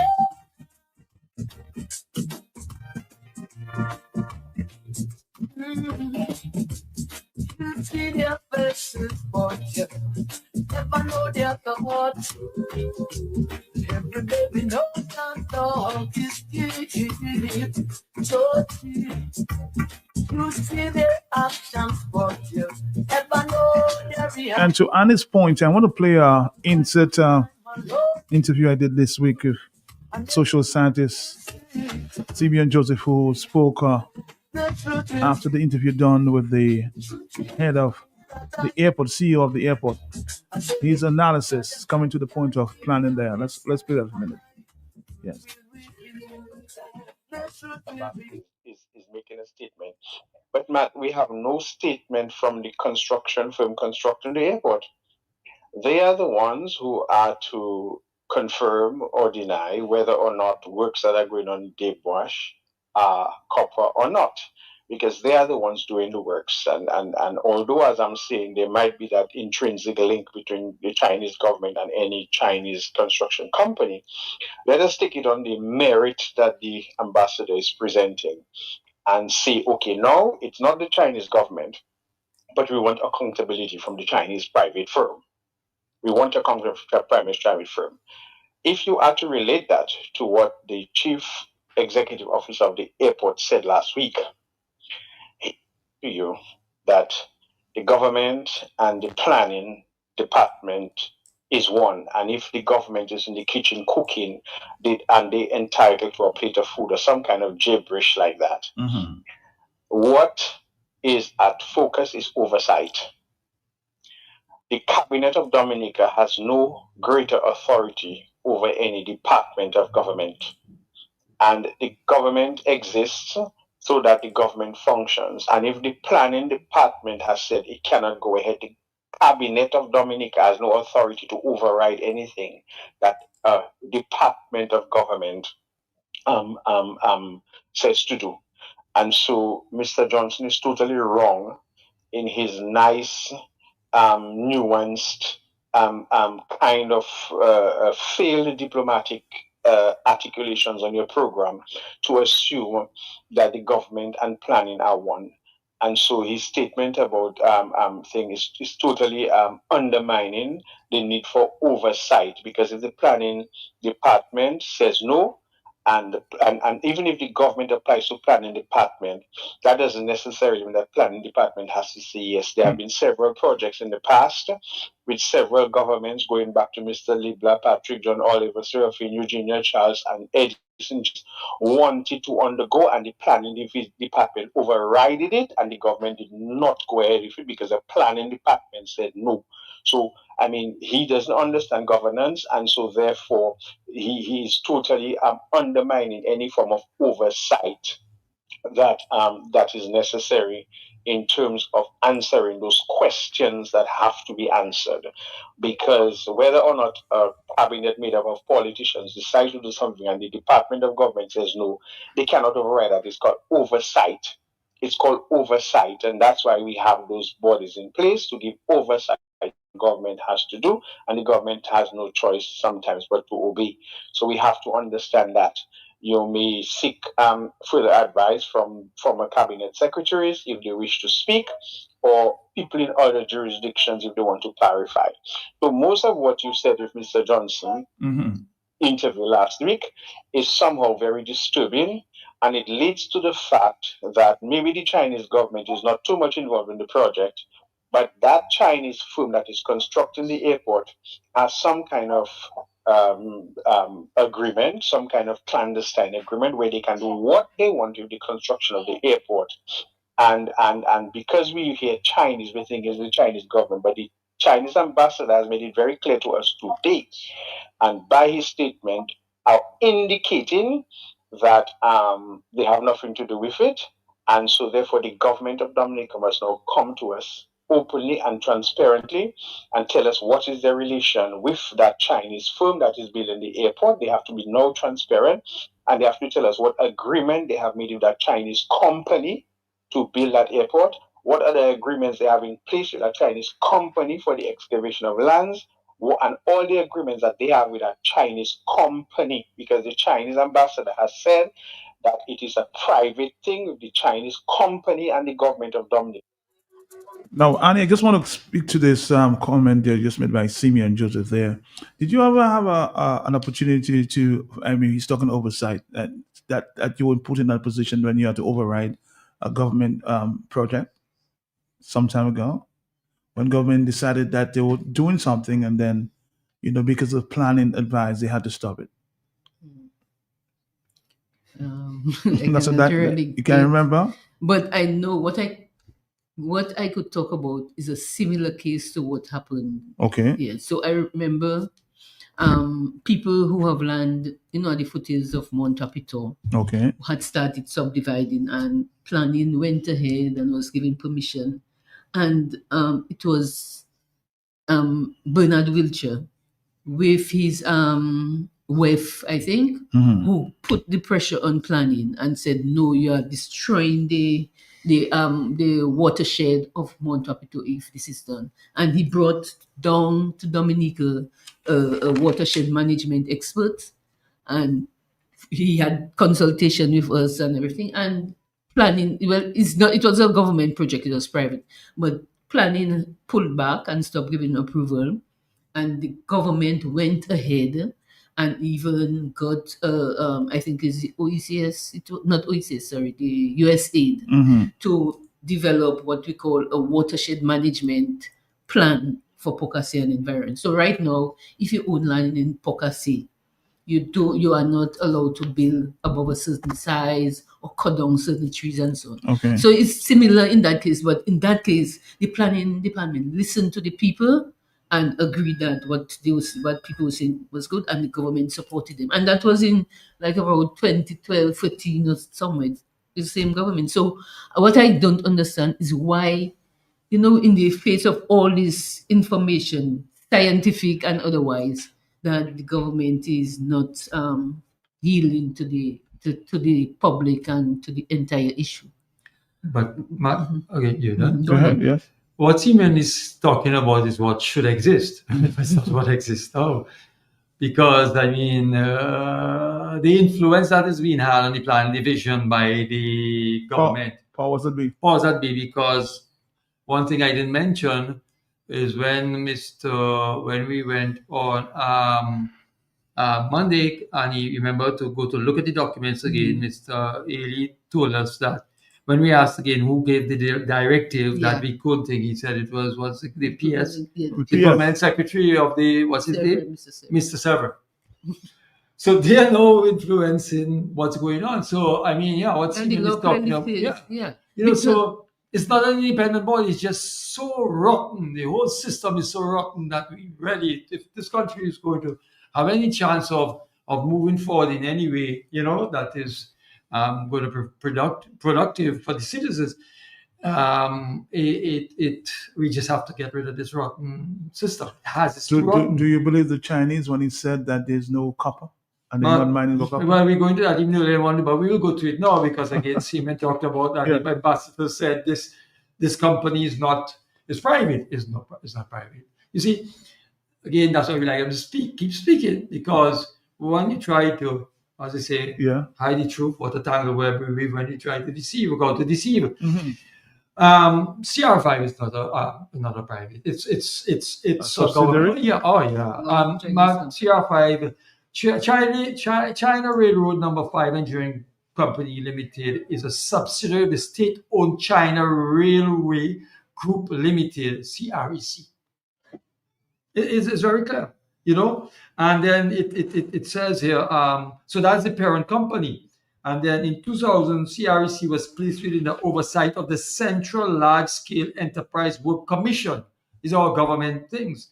In 2003, CREC was placed under supervision of State-Owned Assets Supervision and Administration Commission, SASAC, a commission of the State Council.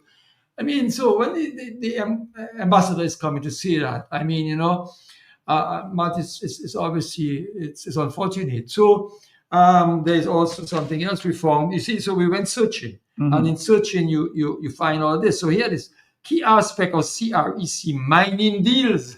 So we get into the mining part, and Resource for Infrastructure RFI. Many projects involve providing mining development in exchange for construction infrastructure like roads and hospitals, a model that has faced scrutiny for its impact on local economies and environment.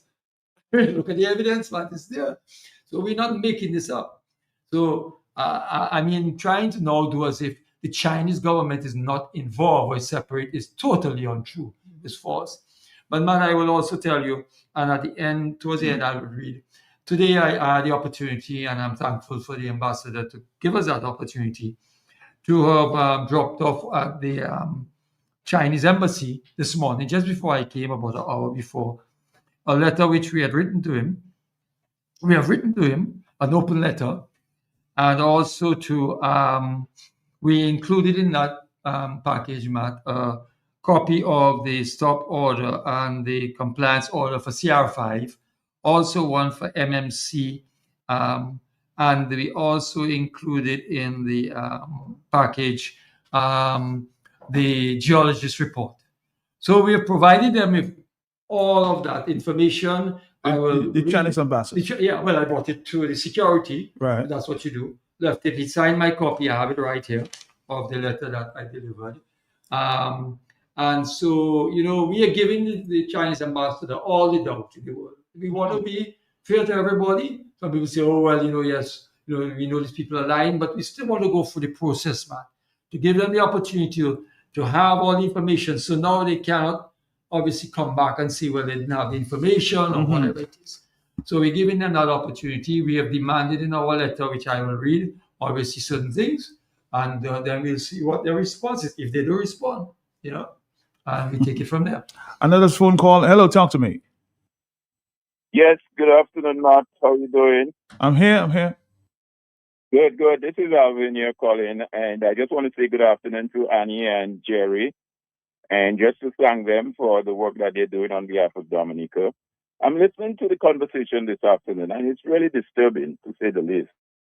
As a Dominican, in the diaspora and hearing what's going on, it's quite frightening. And myself, having been a senior public officer for many years in the public service, it's really discouraging. Let me just quickly say, Matt, for the benefit of our listeners, and I too heard the statement made by the Chinese ambassador to Dominica. And he referenced the fact that no laws have been broken and that it's CR5 and all of that good stuff. But I think Annie has adequately dealt with most of that, as well as Jerry. But currently, Matt, as we speak, there's what is called a Mines and Mineral Act number 5 of 1996.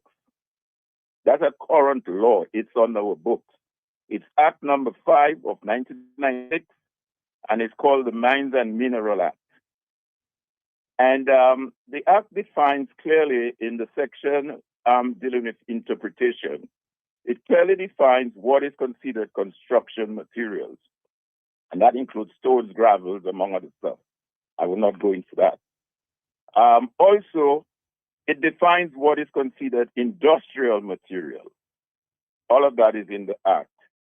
And it also defines what is considered a quarry. A quarry means a place, not being a mine, where quarry material has been removed or is being removed, being by excavation or otherwise, to supply material for construction, commercial, industrial, or manufacturing purposes.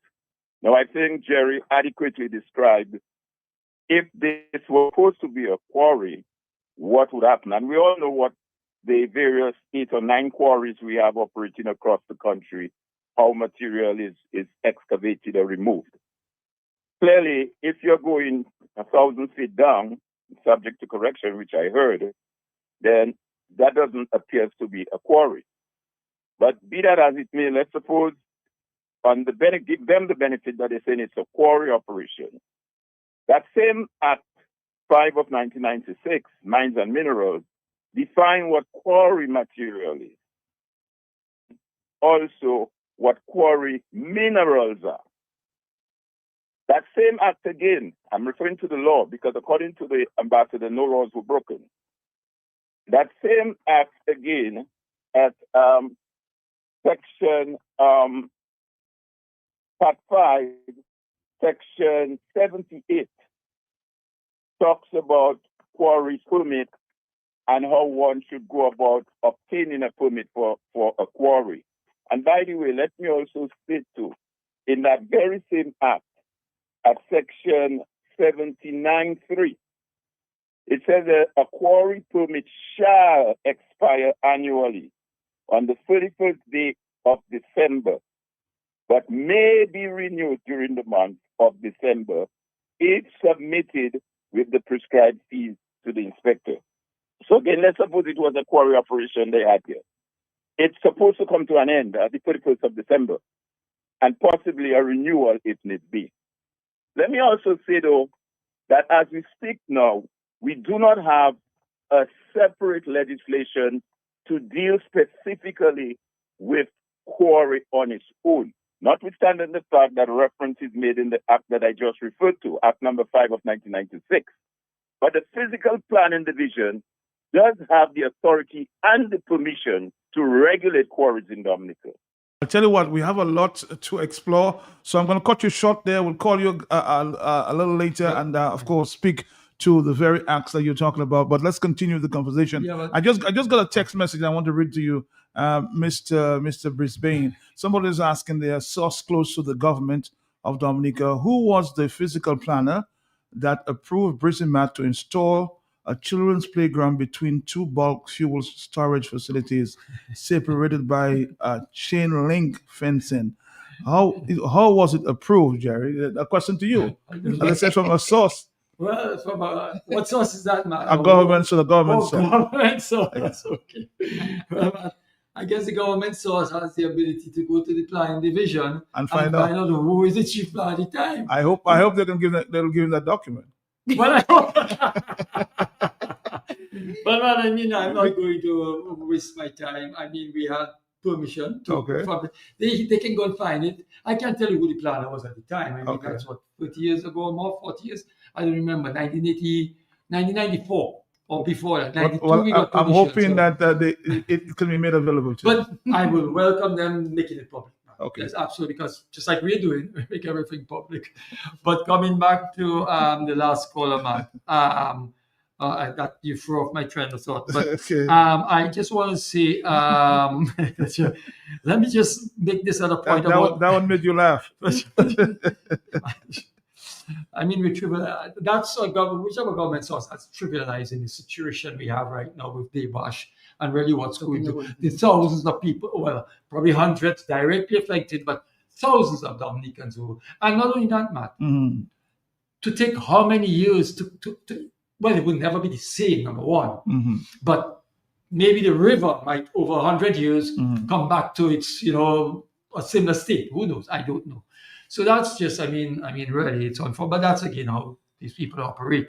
Let me just say this to you. Coming back to CREC, which was the parent company of CR5. Here's what it says: operational scope. CREC resources focusing on exploration, mining, smelting, and technical services for non-ferrous and precious metals. Well, copper is a precious metal. Okay. So clearly, and we'll play a clip in a little later on, Matt, where General in the last program they did with you. So it was deja vu all over again. So here's it. I think you had a Canadian company that came and did some rock quarrying there. And then right after they were done, another Canadian company was again ready to come into mine. So, and now we the Chinese, and we do know the Chinese and how they operate, not in Africa and everything else. There are a couple of clippings we'll play if we have time. But let me deal with it just quickly too about this thing about quarrying and mining and so on. Because even in the ASIAs that they think, they also there's a area where they talk about quarrying and mining and being interchangeable and everything, which is what the geologists also said.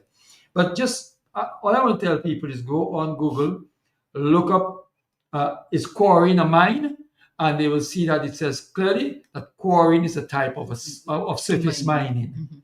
Now, surface, that's the word. Where's the key? Planted to a dewash. It's not surface.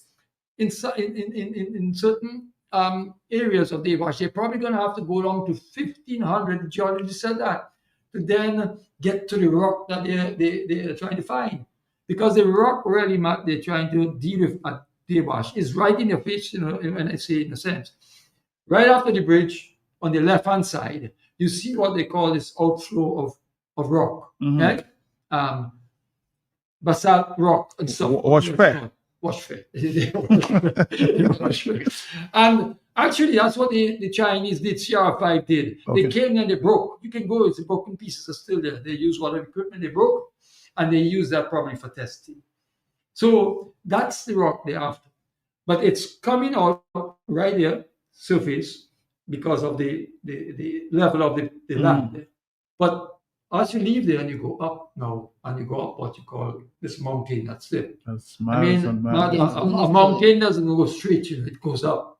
So now you got to remove all of that dirt that's on top of that outcrop of rock there to get to the outcrop as you're going to the back. So that's why, as the geologist said, who is a master? I mean, basically, who is insane enough to go to use it as a quarry?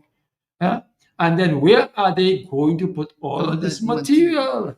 And Matt, no one has taking it to Wesley. They cannot even accommodate what's in Wesley, But they can't even accommodate what's on Mr. Lom's place on Concord Road, which is a minimal thing, And so, it's just ridiculous that they're looking at this for rock. And we get to that also to Collioure, the rock at Collioure is right there. Not only that, but we have confirmation that Antigua, in the last time it resurfaces runway, all the rock came from Collioure, all of it. But they're worried about the expense to transport the rocks from Collioure. We don't even know the expense. Nobody says what the expense is, but listen to me.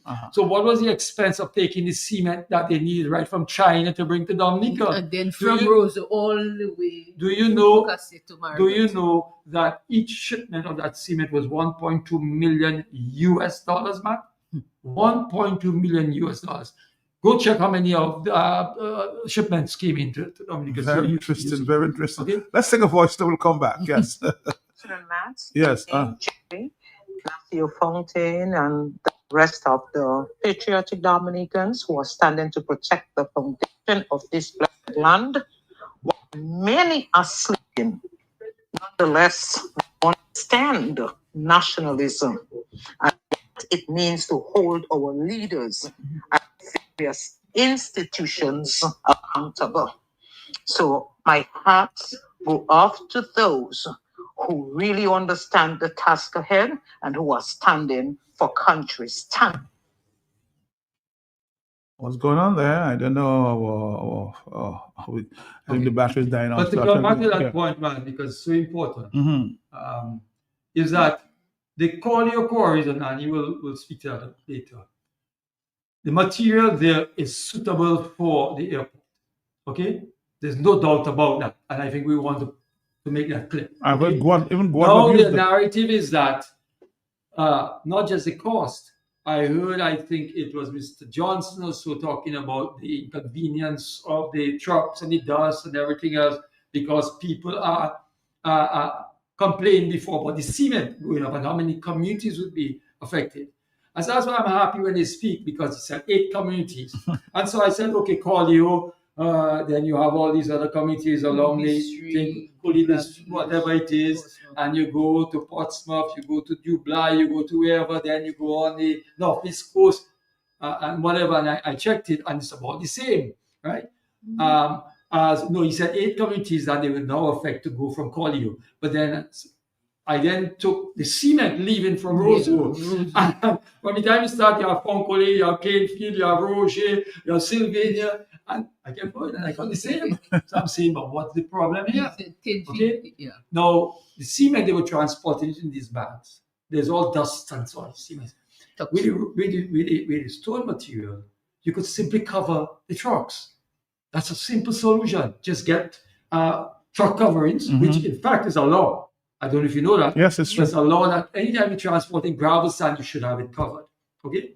So there's no problem with that. Cover it. Now, you talk about the cost. Well, at that time, too, Matt, when they were redoing, do you know when they were redoing the Melvin Airport, the last thing, the Bayesian company? Do you know where they got the rock from? Collio. Right from Collio. And they transported it to Melvin Hall to do the last extension of the Melvin Hall Airport.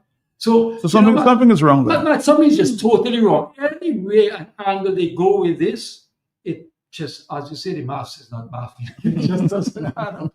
So really, there's something at Debash that's special.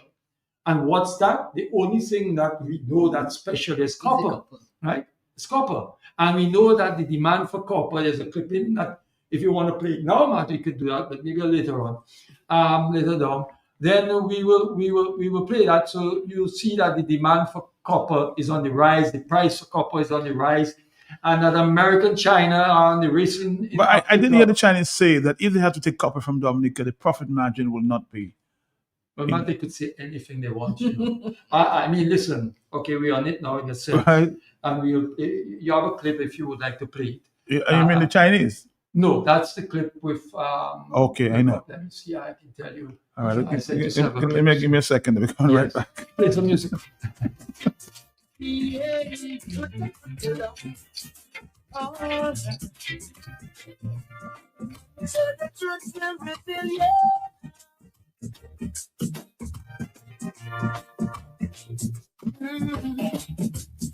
You see their faces, but you never know their thoughts.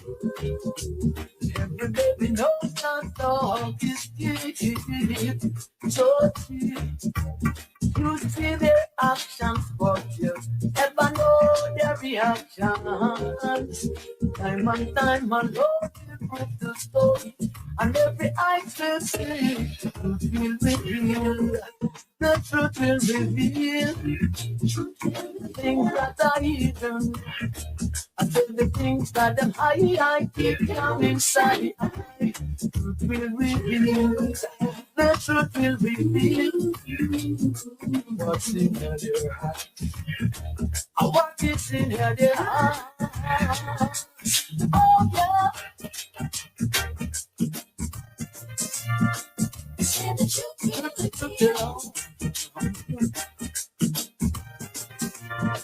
I said the truth will reveal you. I said the truth will reveal.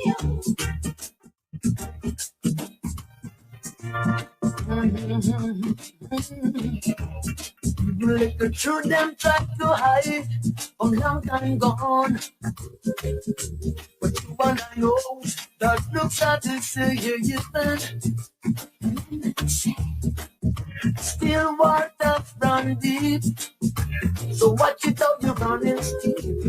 And one time alone will prove the story, and every eye will see. The truth will reveal. The truth will reveal. The things that are hidden. The things that them I keep down in battle. The truth will reveal. The truth will reveal. Oh, What is in your heart? Oh,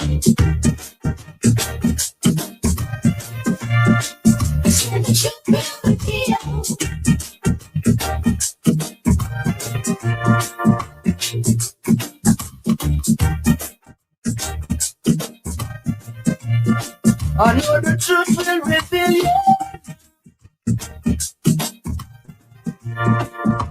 Oh, expose them. Expose them.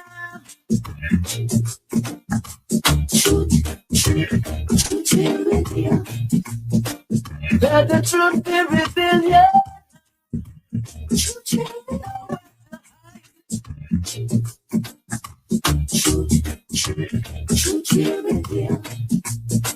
I let the truth be revealed, yeah.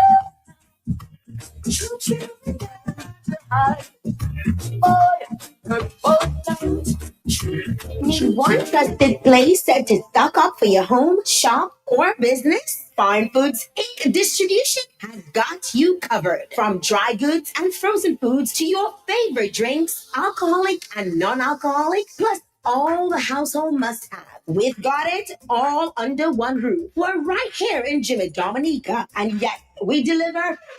Whether you're running a supermarket, a corner shop, a bar, or just like your pantry full and happy, Fine Foods Inc. brings you the best brands you know and love. Great prices, top tier service, trusted products. 255-6810 or 316-0164 or drop by our Jimmy location to check out what's in store. Fine Foods Inc. Fine Foods Inc.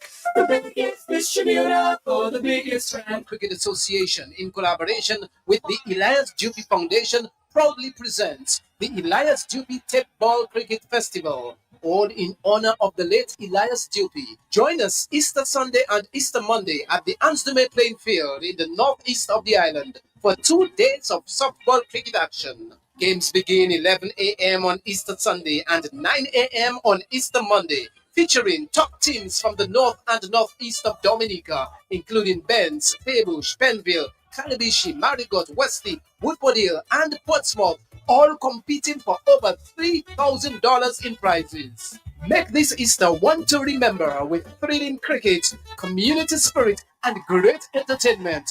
April 5th and 6th at the Ansbury Field. Catch the action live on radio, Facebook, YouTube, and the television. Come out and support the Elias Dupy Table Cricket Festival, where the Northeast will come alive with cricket. Lovely cricket. When your money don't count and your pocket don't touch you. A fresh market, it's a fine day. We are open 7 days a week with the top of the line products. We're out of stock. Supermarket and pharmacy, health and beauty care, fresh produce and meats prepared daily. Hot and cold kitchen, ready to go meals, sandwiches, salads, and desserts at your fingertips. Easy access, located on the bayfront, environment friendly, and our staff are approachable and ready to assist. Have you figured out who we are? You got it. Fresh your one stop.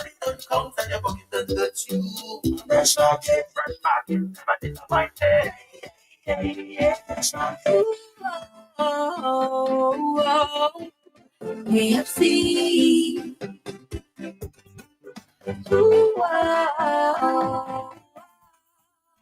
KFC. Looking for some place to go. Emails for so. KFC. Grab your family and your friends. Join in the experience. KFC. It's the place to be. Made for you and me. KFC. KFC. It's finger licking good.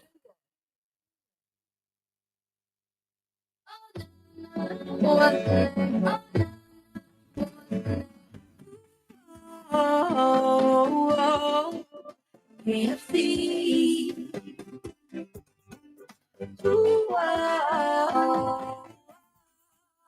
KFC. Looking for some place to go. Emails for so. KFC. Grab your family and your friends. Join in the experience. KFC. It's the place to be. Made for you and me. KFC. All right, Dominica, we're back here. It's 3 o'clock in the afternoon. We're going to present to you, of course, an interview done with the Chinese ambassador about, of course, some mining taking place there in some African country. Let's see if we can get that together there and, of course, play that for you in a minute. So let's stick around and, of course, press. Clamor for copper from the world's developed economies, on mining, as well as some more developing economies, and a growing realization that the world is going to need to secure much more copper for things like building AI data centers, which are extremely heavy on electricity use. And anywhere you find growing use of electricity, you're going to find growing use of copper.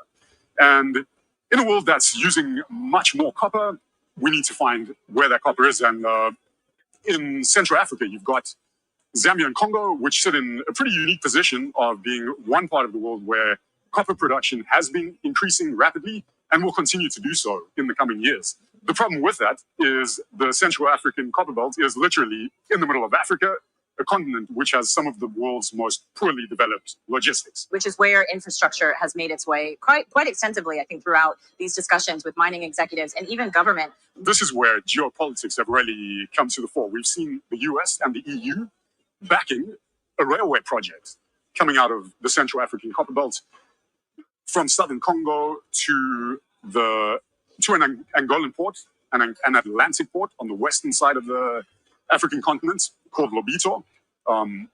They've pledged hundreds of millions of dollars to refurbish an existing railway there and then connect it to the south, into Zambia, where there is also a growing demand for logistics into and out of the Zambian copper belt.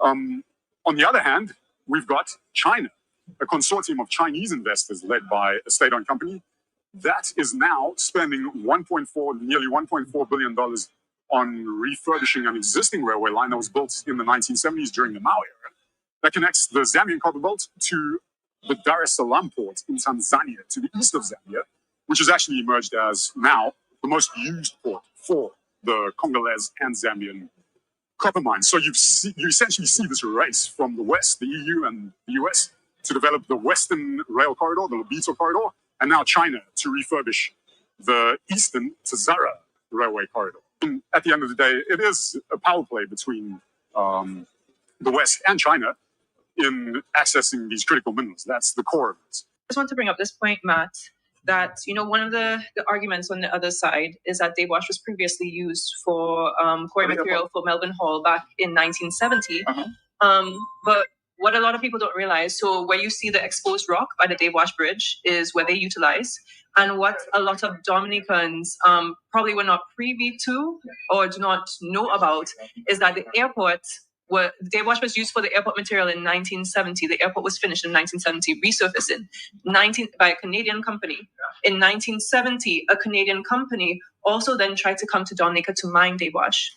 So right when they were using the Dave Wash material to resurface the Melbourne Hall, a Canadian company tried to come to Dominica to mine that same area in 1970. So this is almost like deja vu. This is happening all over again. So yes, they're saying, okay, they used the basalt from the area. First of all, Melbourne Hall was a lot smaller back then. It required a lot less material, and you still see that exposed rock area that they used. But yeah, in 1970, it happened. And then in the 1990s, it happened. And now we're in the 2020s, and it's happening all over again. My country, China, my homeland, is not mining in Dominica, in any place in Dominica. Second, the Chinese government consistently requires its overseas enterprises to strictly abide by the laws of the host country and to operate in compliance with regulations. As the official representative of the Chinese government in Dominica, my embassy neither supports nor condones any violation. All right. Interesting, huh?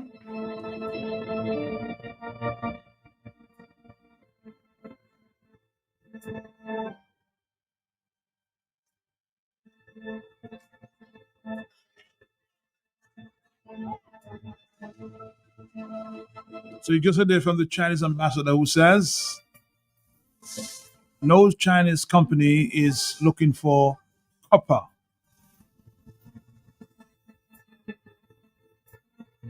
Somebody's asking, as a diplomat, is being economical with the truth, huh?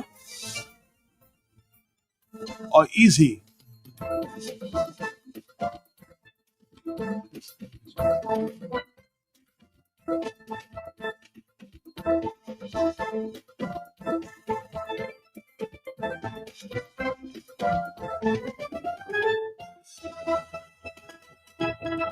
They say pressure does burst pipe, Jerry. Well, I don't know. Thank God my pipes are made of very strong material. Maybe it's copper too. I don't know. Copper is good for piping. What is your take on just the approach by the Chinese ambassador? Are you surprised? No, Matt, I mean, I don't know. I give him the benefit of the doubt. I mean, I know how China operates, but our group wants to give him the benefit of the doubt. So as I said, we dropped off a package for him today, okay? Which included the compliance notice and stop order for CR5 and MMC. I heard the chief executive officer of the airport, Mr. Johnson, saying that you guys have never approached the secretariat there of the airport to speak to your concerns. How can you answer this? Well, Mark, I'm not sure where he wants to approach that then, because when he was on a program with you, he said he wanted to have a private meeting with me or to come to meet him in his office. That's not how it works, as I told him. I told him I would be very happy to meet with him or discuss with him, but that would need to be in public. And that needs to be a public discussion, which is how it should work, with the community, not just me, the communities who are affected and the entire public of Dominica. So you want it to be a public meeting? But it's not, I want it, man. It's how it should be done. Anyhow, you're going to do a project of the size that they're doing, there are procedures to be followed, and he knows those procedures, everything else. And so the developers are supposed to have public consultations in the communities that are going to be affected. In fact, Matt, I have also something, from Jamaica, a copy, where what's the name of the hotel? Is it Sanders? Sanders are looking to go into some community to do a development. And in the newspaper and everywhere, they post all these signs telling people where they can read the documents in the communities. They can read them in the communities.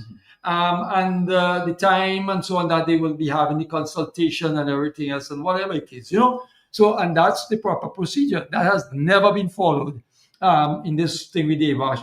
And in fact, Matt, I can go further to say it probably has never been followed with this government for inception or maybe for a very long time, So it is not for me and Mr. Johnson to discuss this, or Mr. Johnson and somebody else. It's for the developers, Mr. Johnson and his team, to come to a public forum, to have this discussion. And Matt, not only that, but they want to come to a public forum to have a discussion, and they are not willing to have the documents available, right, in the right way for the people to then scrutinize and have information to be able to come to that public forum with knowledge and information that they can ask the appropriate questions.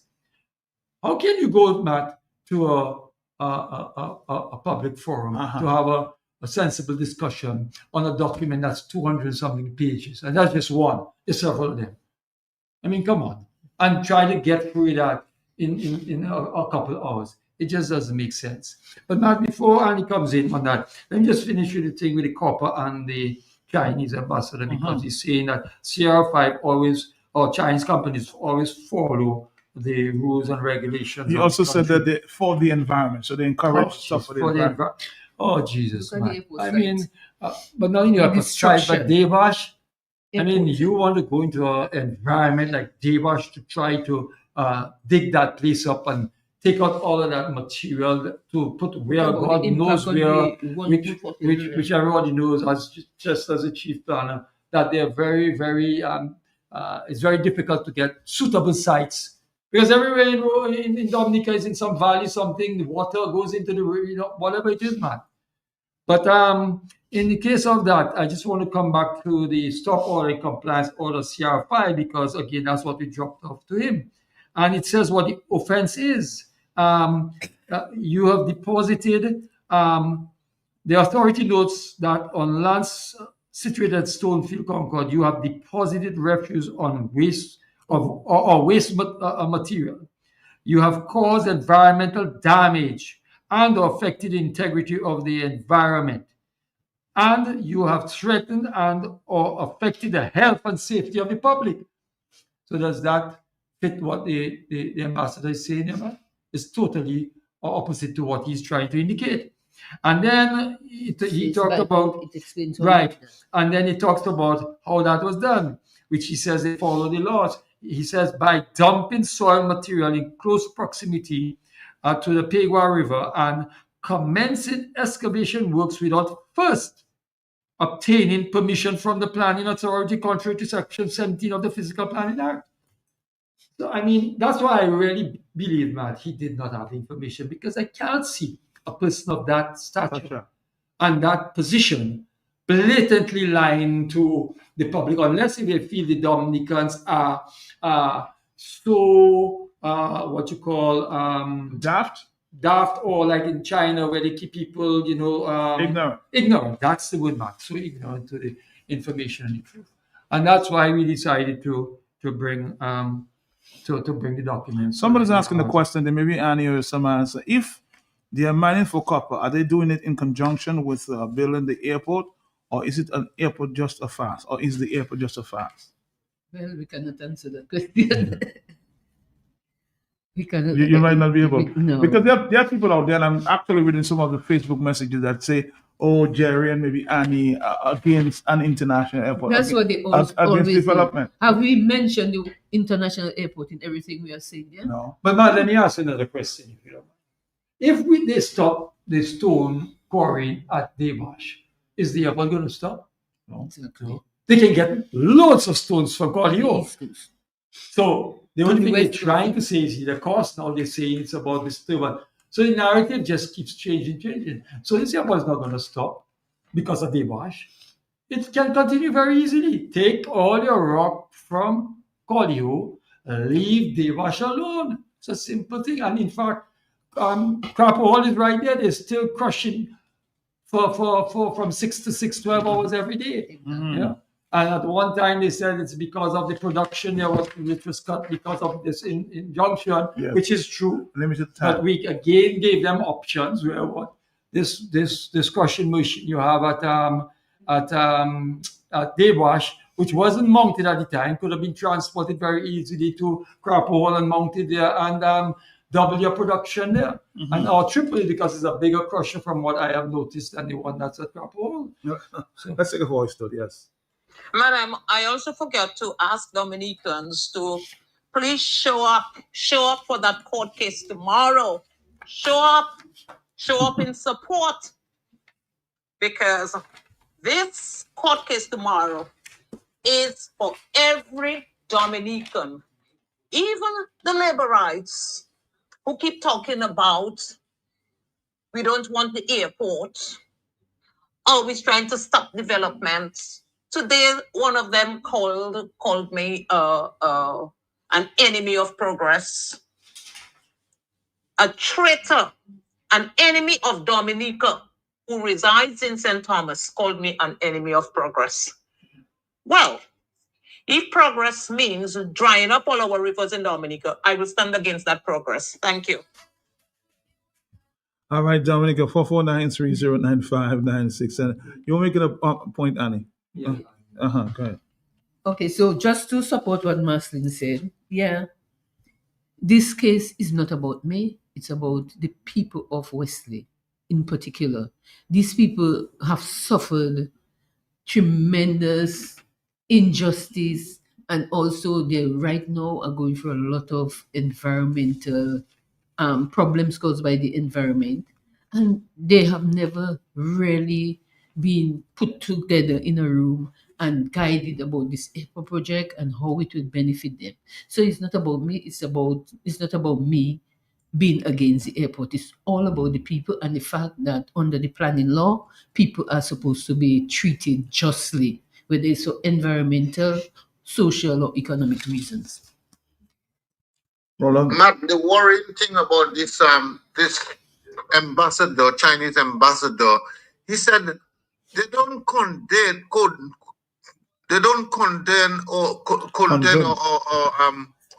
or support. I don't understand him on that one, because you either condone or you don't condone. He said they don't condone or support. That's troubling for me, because you cannot say you don't condone things when they do it wrong. A lot of text messages coming there. And time is of the essence. Annie, you wanted to make a few extra points there. Okay, so what I want to give right now is a few points, a few observations I made from the ESIA. And, it's just a few. There are many others, but I'll just present a few of them.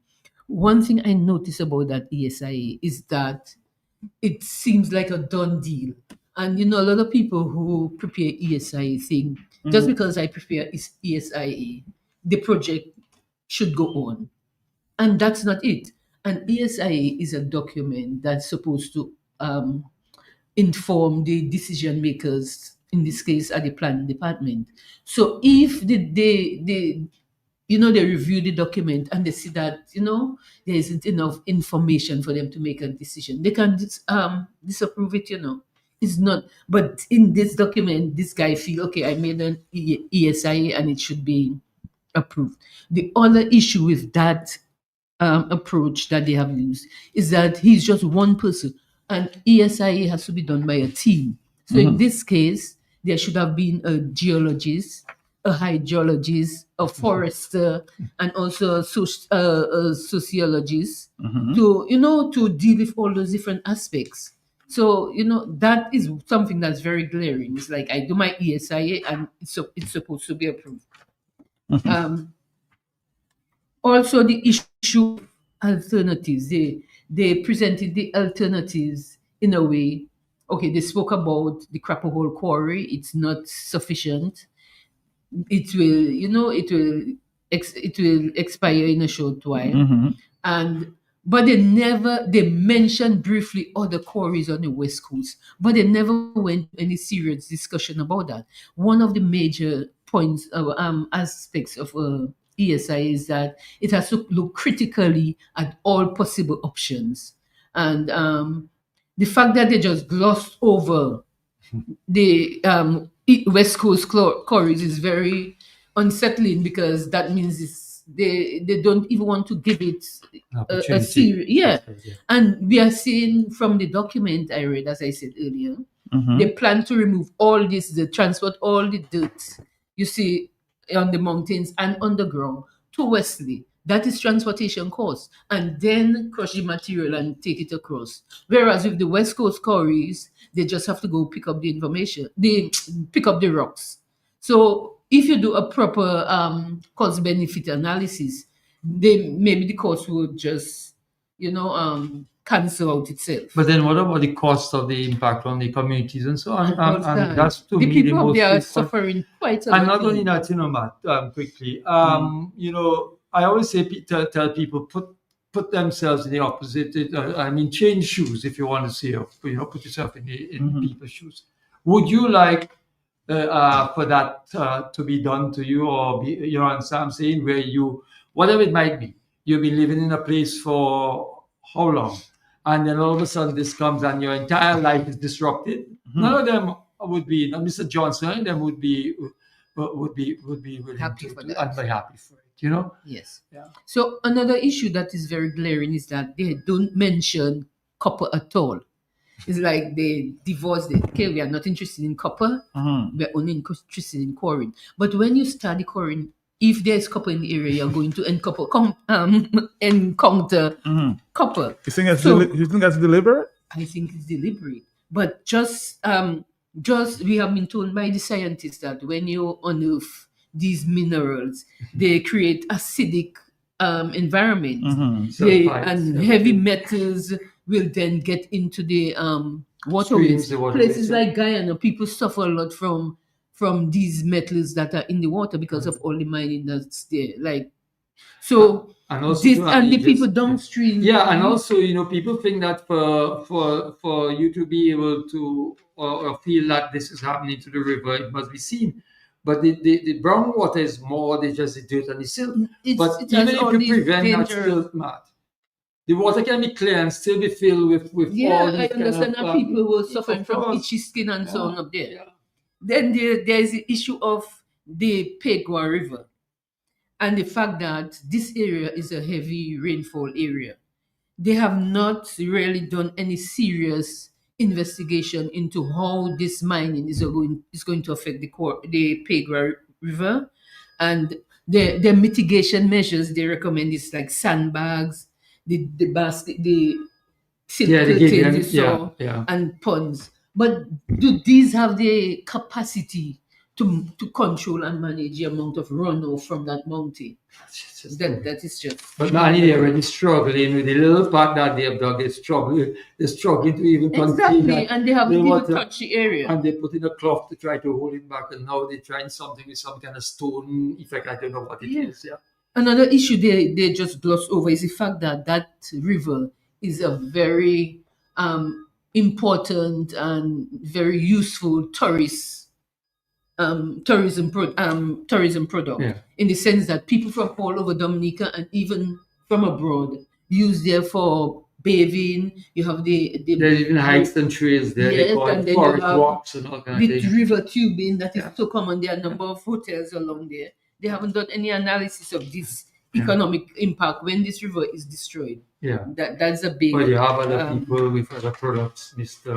And then we come to the issue of climate change and the fact that area in general, because it receives a lot of rainfall, is very susceptible to landslides. Growing up in Marigot, that area, anytime it rains, you'd always have landslides in this area. This is just glossed over in the. Especially when you remove the forest and everything else. I mean, that is a serious thing. It's like that is not a problem for them. And the last one I'll talk about is the fact that they talk about consultation, but they haven't done any consultation. There are more, but I'll stop here because.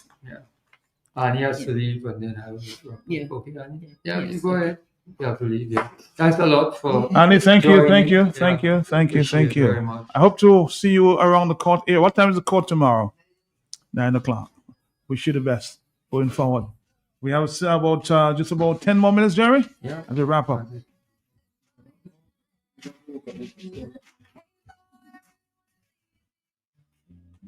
I'm stopping right here, Lord. Finally letting go.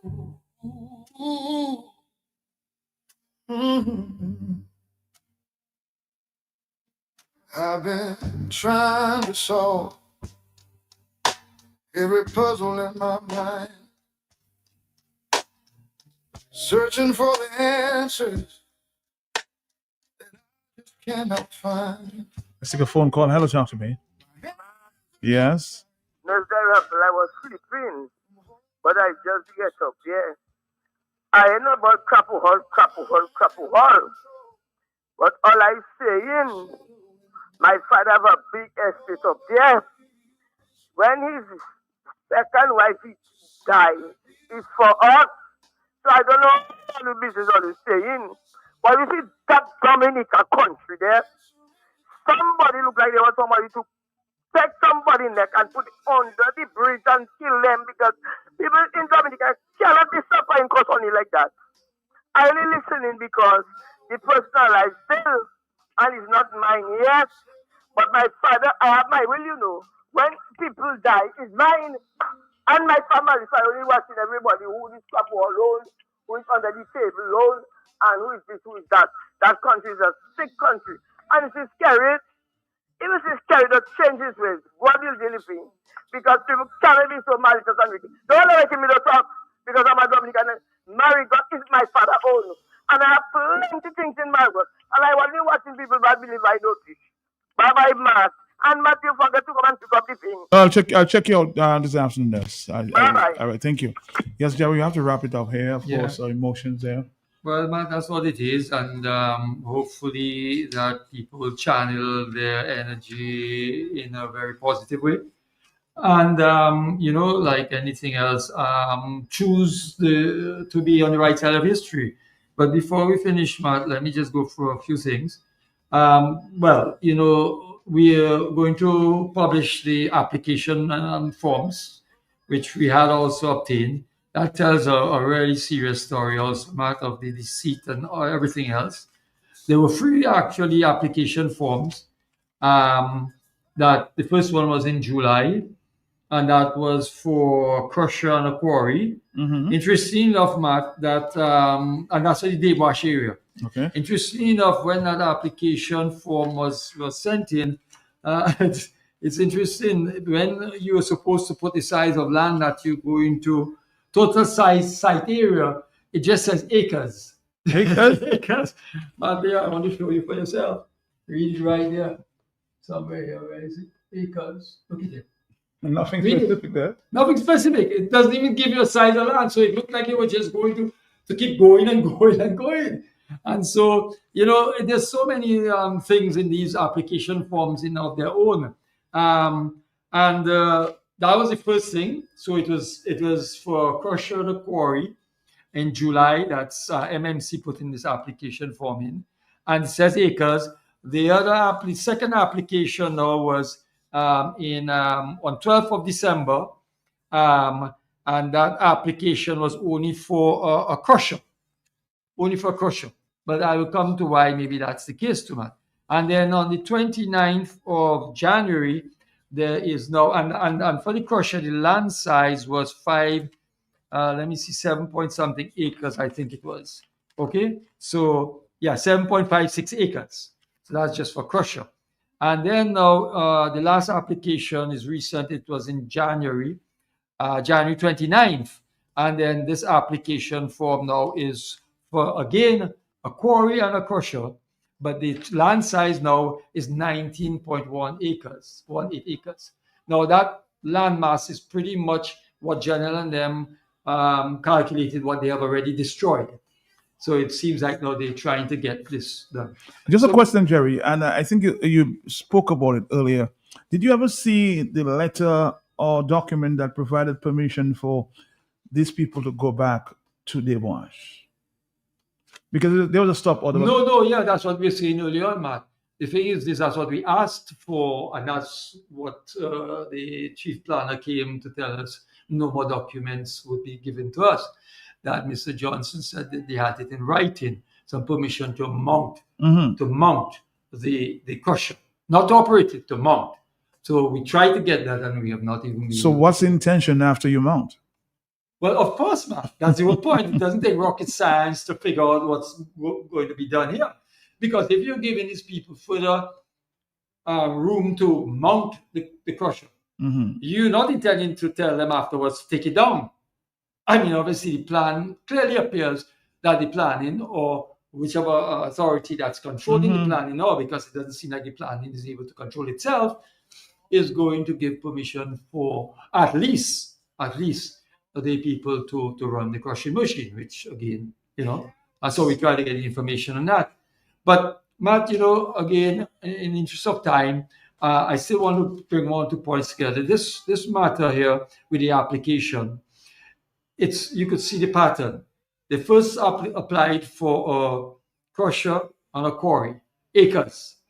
When the pressure got built, and then the former chief planner, Ms. Dorival, put the stop order in, where the authorities, the leadership wasn't happy with that, I can tell you that. That's why she's probably not coming back. And if she's coming back, they got rid of her for a 3-month period to allow all this stuff taking place now to be able to give permission to mount up, do whatever it is, and try to maybe approve some sort of a planned situation. So she left. She put the stop order on the 1st of December. Was when the stop order went into place. It's interesting that on the 8th of December, MMC now applied only for a crushing plant. So they changed because maybe they felt that they could get the crushing plant only, right? And then Miss Dorival goes on leave in January, and then you have a situation where now all of a sudden the MMC is reapplying once again for a crushing plant and a quarry this time again, right? But with a smaller size. So they're obviously trying to definitely get in there in some way or the other. But we know how the Chinese operate, man. And once they get in there, they are going to always just keep going. So, the applications in themselves tell a story. The other thing, Matt, is the letter to the Chinese ambassador. Obviously, not enough time to read it, so I won't do that right now. But in a synopsis, what is this letter saying to the Chinese? It's saying basically that obviously he's made a very negative characterization of our campaign, saying there are people out there that are trying to bring forth and all kind of different things about China, whatever it is. So we were actually asking him to apologize for this, because in the face of the evidence that we provided to him, CR5, the stop order, everything else, not following the laws, it's there, it's documented, and it's evidence. So yeah, in that sort of a sense, Matt. But we'll publish it, so it'll go out shortly, just as the application forms will also do that. But I want to take also two other things, Matt, the opportunity to really call out some of what I think are the key political influences in this country. And these are the people who are also going to be affected, maybe not as directly, but they are going to be affected, and I'm sure they realize that. And so I just want to call them out, and like Mr. Gregor Nassif and Mr. Sam Raphael, yeah? To say to them that they are, I'm sure, very aware of the disaster, just like Mr. Lennox on the church said, oh, it's going to be a mess in his interview with Mr. Blackmore. It's going to be a mess, but let's just forget that, the airport has to be built. Well, that's obviously not a good way of looking at it, Matt. So I want to definitely call out these political influencers to use their influence in whatever way to really try to, influence the authorities to change their approach to this matter with, Dewash, Matt, because Dewash is going to be such a disaster for this country and the people, a disaster of a magnitude, Matt, that I think, would really be detrimental for the future of the country. But let me also say this to Matt in coming to an end. Mr. Sam Raphael, in an interview on DBS, I think it was, he called the situation in Dewash a mistake. That's what he said. The government went about it in the wrong way. It's a mistake. Well, I just want to let him know this, Matt. It is a miss for sure, but it is not a mistake. It is a miscalculation. Okay, Matt? And it's all by design, because that's how the leadership works. They go ahead and they flagrantly disregard the law. And if by chance they get caught, then they use the narrative that it is too far gone and it does not make sense to stop it. And anybody who obviously comes against it is like us. We're trying to stop the airport, and that's not the case. And obviously, Matt, in the case of Dewash, the leadership then turns wrong when things don't go right and throws everybody under the bus and becomes like the Lord and Savior, because you remember the Prime Minister went to Dewash, and that was shortly after he had some discussions with the Karanago Council and thing. And then he said how he didn't like what was going on there. And so he's going to put a temporary whatever halt. Well, again, Matt, that is totally a lie, because was already in place. The story was already in place. So he knew that. So he came and said he was going to stop it and he was going to be the savior. Right, Matt? So, and that's how they operate.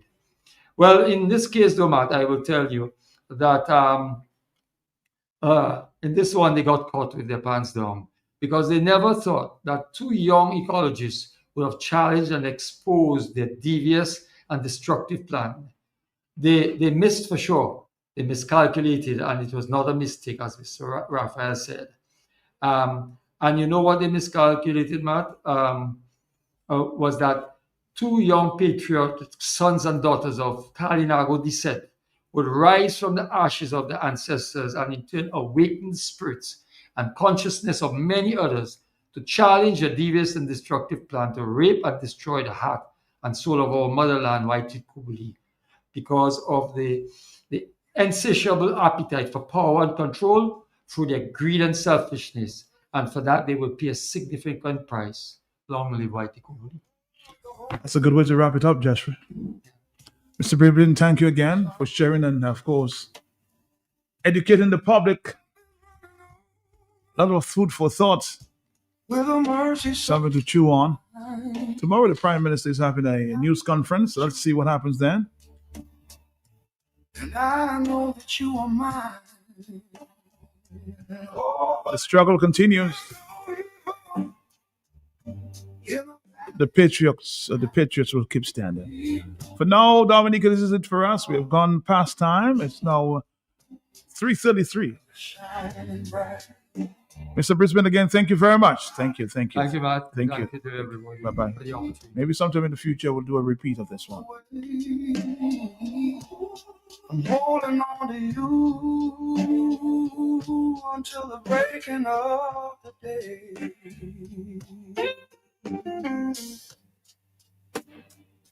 Lord, we lift up the listener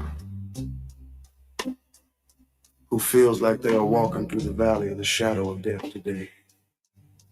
The one who is facing a terrifying diagnosis, a massive financial loss, or a grief so deep they can barely breathe. Remind them of the unshakable promise of Psalm 23. They are not walking through this dark valley alone. You are right there beside them, protecting them with your rod and comforting them with your staff. Chase away the shadows of fear and wrap them in your profound supernatural peace tonight. Lead them safely through.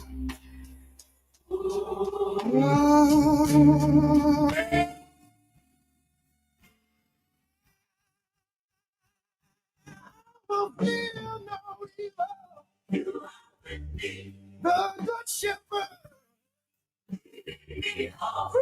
the darkest valley, sweet, sweet safety. I'm holding your hand.